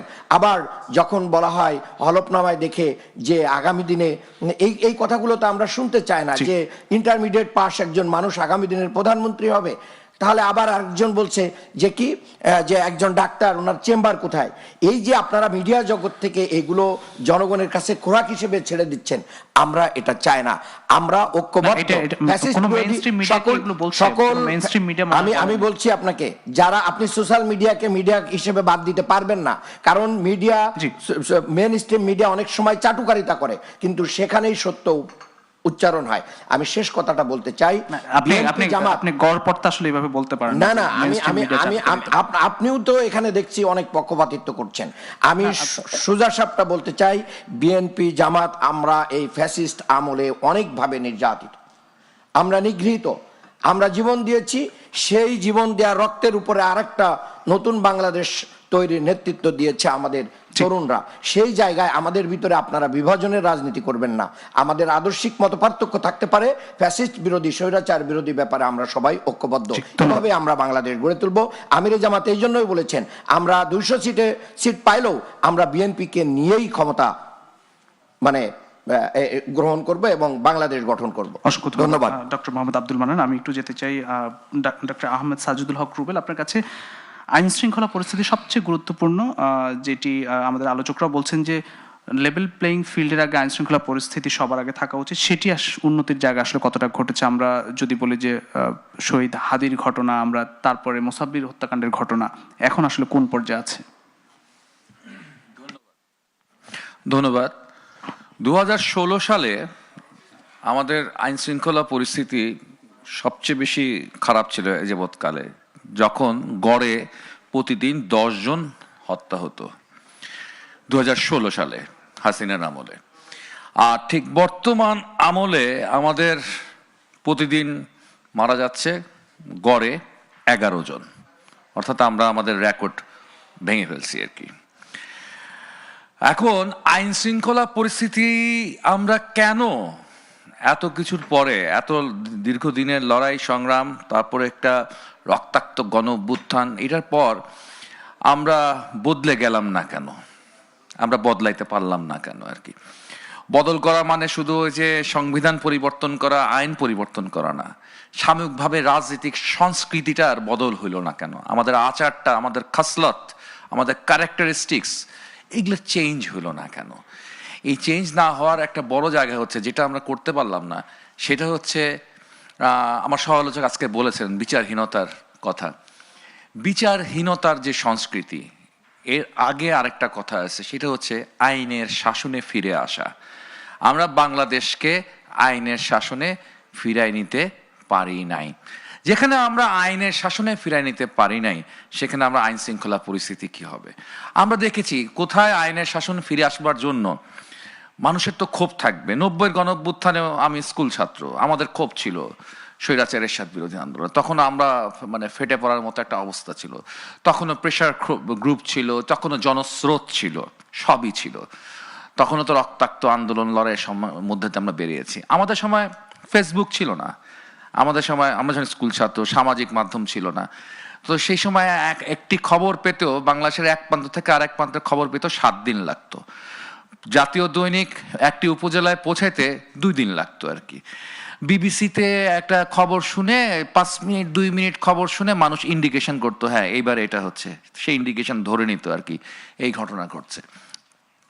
তখনও প্রচন্ড ক্ষোভ, সেই ক্ষোভ জনস্রোত তৈরি করতে পারে, কিন্তু সেই জনস্রোত মবে রূপান্তরিত হয় নাই। সেই জনস্রোতকে সেই অধিকার দেওয়া যায় না আইনকে নিজের হাতে তুলে নেওয়ার জন্য। এবং এই জায়গা থেকেই ভাবমূর্তি নষ্ট করা শুরু হয়েছে জুলাই গণ অভ্যুত্থানের। জুলাই গণ অভ্যুত্থানকে ব্যর্থ করে দেওয়ার প্রক্রিয়াটাই হচ্ছে এই মবের সংস্কৃতিকে লালন করা, যে কারণে আমরা বাধ্য হচ্ছি। চেয়েছিলাম ডেমোক্রেসি, পেয়েছি হচ্ছে মবক্রেসি। আমরা খুব কষ্টের সাথে দেখি যে এদের আসলে আমাদেরকে দিক নির্দেশনা দেওয়ার দায়িত্ব কার ছিল? দায়িত্ব ছিলেন এই শান্তির Nobel laureate professor doctor Yunus, যিনি নোবেলটা পেয়েছিলেন শান্তির জন্য। ফলে সেই শান্তিটাকে কায়েম করবার জন্য, শান্তিটাকে, বাংলাদেশের শান্তিটাকে ফিরিয়ে আনবার জন্য তাকে একটি আহ্বান জানানো দরকার ছিল, বারংবার আহ্বান জানানো দরকার ছিল। আজকে না, এখন না, আজ থেকে আরো 1.5 বছর আগের থেকে, যে তোমরা শান্ত হও, আমার উপর আস্থা রাখো, আমাদের অনেক চ্যালেঞ্জ, এই চ্যালেঞ্জকে যদি জয়যুক্ত করতে হয় তাহলে আইন নিজের হাতে তুলে নিও না, আইনকে নিজের হাতে তুলে নিও না, আইনের শাসনের দেশ ফিরিয়ে নিয়ে আসো। আপনি যখন আইনের শাসনের দেশকে আনবেন না, তখন কিন্তু প্যারাসাইটের মতো কিন্তু এবং একেবারে মহামারীর মতো কিন্তু টোটাল সিস্টেমটা হলো করাপ্ট হয়ে যাবে। এবং যে পতিত স্বৈরাচারের সময়কার যে রেমন্যান্টস ছিল, যে রেমন্যান্টস গুলা রয়ে গেছে, সেই রেমন্যান্টস গুলা কিন্তু তখন রিসার্সিকেশন হবে, তার পুনর্জীবন হবে, তার পুনর্জীবিত হবে এবং এটা আরো ভয়ঙ্কর, আরো শক্তিশালী অবস্থা হবে। জি, 30 এবং সেকেন্ডে যদি শেষ করেন। এবং এটি মনে রাখতে হবে যে শুধু বাংলাদেশে না, বাংলাদেশ ছাড়াও সারা পৃথিবীতে মিশরের কথা বলেন, টিউনিশিয়ার কথা বলেন, অজস্র উদাহরণ রয়েছে সময়কালে যেটা তরুণদের বিশাল গণঅভ্যুত্থানের একটা অকাল মৃত্যু ঘটেছে পরবর্তীতে। ফলে আমরা এই জায়গাতে আমরা যেটা মনে করি এখনো সময় আছে, আইনের শাসনের প্রতি হচ্ছে গিয়ে আমাদের যেমন দলগতভাবে ফিরে আসতে হবে এবং কোনোভাবে জাস্টিফাইড করা যাবে না কোনো ধরনের আইন শৃঙ্খলার বিচ্যুতিকে, এটি 1 নম্বর কথা। এবং আবারও বলি, সব কথা শেষ কথা বলি যে হচ্ছে কালীন সরকার, এই অন্তর্বর্তীকালীন সরকার পরিস্থিতির ক্ষেত্রে সবচেয়ে বড় দায় নিতে হবে এবং সুষ্ঠুভাবে 12 ফেব্রুয়ারি নির্বাচন অনুষ্ঠিত করতে হবে। 12 ফেব্রুয়ারি জাতীয় নির্বাচন ছাড়া আমাদের আর কোনো বিকল্প নেই। অসংখ্য ধন্যবাদ ডক্টর আহমদ সাজিদুল হক রুবেল। আমি জনাব সাইফুল হক আপনার কাছে আসতে চাই। নির্বাচন নিয়ে অনেক কথাই তো, অনেক অভিযোগ আমরা নির্বাচন কমিশনের প্রতি দেখলাম, পক্ষপাতিত্বের অভিযোগ ছিল, সবকিছু মিলিয়ে আসলে আপনার প্রত্যাশার জায়গাগুলো নিয়ে একটু সংক্ষেপে শুনতে চাই, শেষ কথা। জি, আপনাকে ধন্যবাদ। আমি তার আগে একটু ছোট্ট করে একটু রেসপন্ড করতে চাই, যেটা নিয়ে এখানে একটু বিতর্ক হলো। আমাদের ইতিহাসে কখনো কখনো ব্যাক বেঞ্চাররা ইতিহাসের মুখপাত্র হয়ে ওঠেন। সারা দুনিয়ার মানব জাতির আর মানে ইতিহাসের এটা একটা সাধারণ সত্য। এক একটা প্রজন্ম এক একটা সময়কে ধারণ করেন, যুগকে ধারণ করেন, সময়ের এবং যুগের তারা মুখপাত্র তারা হয়ে ওঠেন। এবারকার জুলাই আপরাইজিং আমাদের অসাধারণ গণজাগরণ গণ অভ্যুত্থানও সেটা সংগঠিত হয়েছে। এই তরুণ ফ্রন্টলাইনার বা যারা তরুণ যুবকরা যারা বিভিন্ন দলে মতাদর্শের যারা যুক্ত হয়েছেন আন্দোলনে, কোনো সুনির্দিষ্ট রাজনৈতিক পরিচয় ছাড়াই তো বিপুল অধিকাংশ মানুষ যুক্ত হয়েছেন। ফলে তারা ভবিষ্যতে রাজনীতির হাল ধরবেন, দেশ পরিচালনা করবেন, এটাই স্বাভাবিক। আগামী 2, 4, 5, 10 বছরে তারাই তো দেশের নানা ক্ষেত্রে আমাদের নেতৃত্ব প্রদান করবেন। কিন্তু গুরুত্বপূর্ণ হচ্ছে যে এই চিন্তাটা অনেকের মাথায় ঢুকিয়ে দেওয়া হয়েছে যে আপনি যে না মানে যে আপনি ভিনি ভিসি ভিডি এলাম দেখলাম জয় করলাম, মানে রাজনীতিটা আমি প্রায় বলি যে এটা T20 হলো ক্রিকেট ম্যাচ না, বা এটা 1 ডে ক্রিকেট ম্যাচ না, এটা অনেকটা 5 দিনের একটা দীর্ঘ একটা টেস্ট ম্যাচের মতন। আগু পিছু আছে, ঝড় বন্যা জলোচ্ছ্বাস আছে, শীত গ্রীষ্ম বর্ষা শরৎ হেমন্ত আছে। এই টেনাসিটির যদি পরিচয়টা দেওয়া না যায় তাহলে কিন্তু বিপজ্জনক। ইতিহাস নিশ্চয়ই সেটাকে বিচার করবে। তো এই বোধটা না থাকলে আমরা হতাশ হব, হুমড়ি খেয়ে পড়ব, আমরা হতাশার সাগরে আমরা কিন্তু ডুবে যাব। এই সামগ্রিক বোধ নিয়ে চলতে পারলে আমাদের ভবিষ্যৎ আছে। আপনি আমাকে প্রশ্ন যেটা করলেন, আমি মনে করি আগামী নির্বাচন এটা বাংলাদেশের গণঅভ্যুত্থানের অর্জনকে ধরে রাখার জন্য। অর্জন অনেকখানি নানা কারণে বিনষ্ট হয়েছে।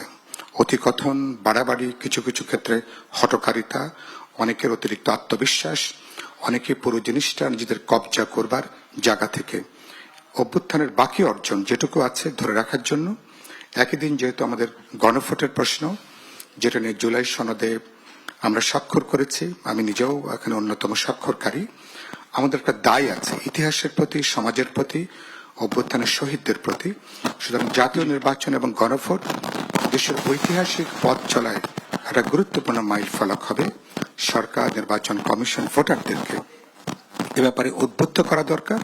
আমি যেটা বলেছি, আগামী নির্বাচন যদি কোনো কারণে প্রশ্নবিদ্ধ হয়, পরবর্তী পার্লামেন্ট প্রশ্নবিদ্ধ হবে, সরকারকে কিন্তু প্রশ্নবিদ্ধতার পথে দিয়ে হাঁটবে। এরকম পরিণতি আমরা দেখতে চাই না, কারণ আমরা কোনোভাবেই ফ্যাসিস্টদের তাদের ফিরে আসার কোনো জমিন পরোক্ষভাবে কেউ যদি তৈরি করতে চান, এটা কিন্তু আত্মঘাতী হবে। চলেন আমরা কথা বলি, আলোচনা করি, অবাধ নিরপেক্ষ বিশ্বাসযোগ্য নির্বাচন নিশ্চিত করি। নির্বাচনটাকে যথাসম্ভব একটা আনন্দঘন পরিবেশে গুরুত্বপূর্ণ হচ্ছে ভোটারদের নিরাপত্তা, ভোট কেন্দ্রের নিরাপত্তা, এটাকে অতি অবশ্যই এটাকে রক্ষা করতে হবে, তাহলে আমরা হাঁটতে পারবো। অসংখ্য ধন্যবাদ জনাব সাইফুল হক। আমি একটু শেখ রবিউল আলম রবি, আপনি যদি 1 মিনিটে শেষ করেন প্রত্যাশা নিয়ে কোনো কথা। 1 মিনিট কম রেখেছেন। তারেক রহমানের যে সফরটা ছিলেন সেটা রাজনৈতিক সফর ছিল না, ব্যক্তিগত ভাসানীর সাহেবের মাজার জিয়ারত এবং ধরেন সাইদের মাজার জিয়ারত এবং পারিবারিক ব্যক্তিগত সফর ছিলেন। সেটা নির্বাচনের আচরণবিধি লঙ্ঘন করে না। তারপরও নির্বাচন কমিশন সেটাতে বিরত থাকতে বলেছে, বিএনপি তা গ্রহণ করেছে জাতীয় স্বার্থে। কেন প্রচারণার অনুষ্ঠান ওটা ছিল না, প্রচারণার সফর ছিল না। মাঠ 80% দখল যখন বিএনপি নেতাকর্মী, শুভানুধ্যায়ী এবং কর্মীরা যখন বিরাজ করে তখন মনে হয় মাঠ দখল হয়েছে। কিন্তু মাঠ দখল মানে এই না যে আপনার অধিকার হরণ হয়েছে। আস্থা রাখতে হবে, কারণ 80% লোক যখন বিএনপিকে ভোট দেওয়ার জন্য প্রস্তুত থাকে অন্যরা অসহায় বোধ করতে পারেন, কিন্তু অসহায় বোধ করার কারণে জনগণের উপর আস্থা রাখেন। রনি খুব ভালো বলছিলেন যে এখনকার তরুণরা ডেফিনেটলি তারা নেতৃত্ব দিয়েছে, সাহসের ভূমিকা রেখেছে এবং জাতি তাদের অ্যাপ্রিসিয়েট করে, তাই তারা মনে করে। গুড, আমরাও চাই মনে করে নতুন রাজনৈতিক নেতৃত্বের প্রয়োজন আছে, শূন্যতাও আছে। কিন্তু যখন 300 আসন চাইলেন নিশ্চিতভাবে বিজয়ী হবেন, আজ থেকে 6 মাস আগে, আজ থেকে 2 মাস আগে বলেছেন না 150 আসন পাচ্ছি, এখন কিন্তু মাত্র 42 আসনে প্রার্থী দিতে পেরেছেন। আমি বলছি রাজনীতি যে কোনো লোক জন্য উন্মুক্ত করতেই পারেন, কিন্তু বলছি রাজনীতিতে অবস্থান তৈরি করতে গেলে ধৈর্য এবং মানুষের জন্য কাজ করার প্রয়োজন হয়। কেউ হয়তো জাতির জন্য কথা বলে অ্যাটেনশন নিতে পারেন, কিন্তু তাকে যদি জনগণের জন্য যত কর্ম না থাকে তাহলে জনগণ একসেপ্ট করতে চায় না। এখানে ধৈর্য চেয়েছি। বলেন হাসান আব্দুল্লাহরা যেখান থেকে করেছেন জাতির থেকে করেছেন, উনি জাতির থেকে যেটা করেছেন ওই কাজ শেখ রবিউল আলমরাও করেছে 33 বছর ধরে। এই জুলাই আন্দোলনে ঢাকা মহানগর দক্ষিণ বিএনপির পক্ষে আমি প্রধান সমন্বয়কারী হিসেবে দায়িত্ব পালন করেছি। চেয়ারগুলি ওখানে ভাবে দেখানো যায়নি, কারণ দেখানো কৌশলগত প্রয়োজন ছিল না। বাড়িতে বাড়িতে হাসনাত আব্দুল্লাহ যান, খুবই ভালো কথা, যাবেন, এই জন্যই রাজনীতি করেন, কিন্তু ওটা আমরা 33 বছর ধরে যাই। আমরা একটা আসন ভিত্তিক রাজনীতি করি, কিন্তু আপনি যেটা করে দলের প্রধান হচ্ছেন, জাতির হচ্ছেন, তা করছেন আমাদের হয়ে বেগম খালেদা জিয়া, জননেতা তারেক রহমান, মির্জা ফখরুল ইসলাম আলমগীর সহ আমাদের স্থায়ী কমিটির মেম্বাররা। ওখানে যত গুরুত্বপূর্ণ জাতীয় নেতা আছে বিধায় শেখ রবিউল আলমদের ওখানে দেখা যায় না, মাঠে দেখা যায়। আর আপনাদের যারা জাতীয় পর্যায়ে গুরুত্বপূর্ণ অবস্থানে আছেন, শীর্ষ নেতৃত্বের শূন্যতার কারণে অথবা রাজনৈতিক অভিজ্ঞতার কারণে অথবা রাজনৈতিক করার আপনার যে বয়স, সেই কারণে সেটা আমরা কিন্তু স্থানীয় পর্যায়ে করি। অথবা আপনাদের জাতীয় নেতা আর আমাদের আসন ভিত্তিক স্থানীয় নেতা এক, এই দুটোকে এক করে দেখবেন না। অসংখ্য ধন্যবাদ। আমাদের একদমই সময় নাই, একদমই। একটা বিষয়ের সাথে আমি 80% যে সমর্থন বাংলাদেশে ঘটে যাওয়া যে কয়টা বিশ্ববিদ্যালয় নির্বাচন, সেটা তার প্রতি আমি তা বলছি না। মাঠ যখন দখল বলেন তো নিশ্চয়ই বিএনপির নেতা কর্মী দেখেন বিদায় বলেন আমরা ভোটাধিকারে শেষ করতে হবে। এই যে মবের কথা, আপনি ডেমোক্রেসিতে আছেন, মবের কথা যেটা বললেন, আমাদেরকে আমি বলেছি আমরা হত্যার শিকার হয়েছি, কিন্তু আইন শৃঙ্খলা বাহিনীকে নিয়ন্ত্রণ নেওয়ার জন্য চাপ প্রয়োগ করিনি, চাপ প্রয়োগ করেছে।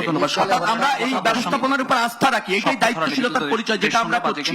অন্যরা আইন শৃঙ্খলা রক্ষাকারী বাহিনীকে নিজের প্রয়োজনে ব্যবহার করার জন্য মব সৃষ্টি করেছে। অসংখ্য ধন্যবাদ। সেটা কাঙ্ক্ষিত না। দেশ সংলাপ পাওয়ার্ড বাই স্বপ্নের অনুষ্ঠান আজ এখানে শেষ করছি। যে যেখান থেকে ধন্যবাদ জানাচ্ছি এবং আমাদের সম্মানিত অতিথি যারা আজকে যুক্ত ছিলেন সবাইকে আরো একবার ধন্যবাদ জানাচ্ছি। এই বলে শেষ করছি আজকের অনুষ্ঠান। সকলকে অসংখ্য ধন্যবাদ। শুভ দুপুর।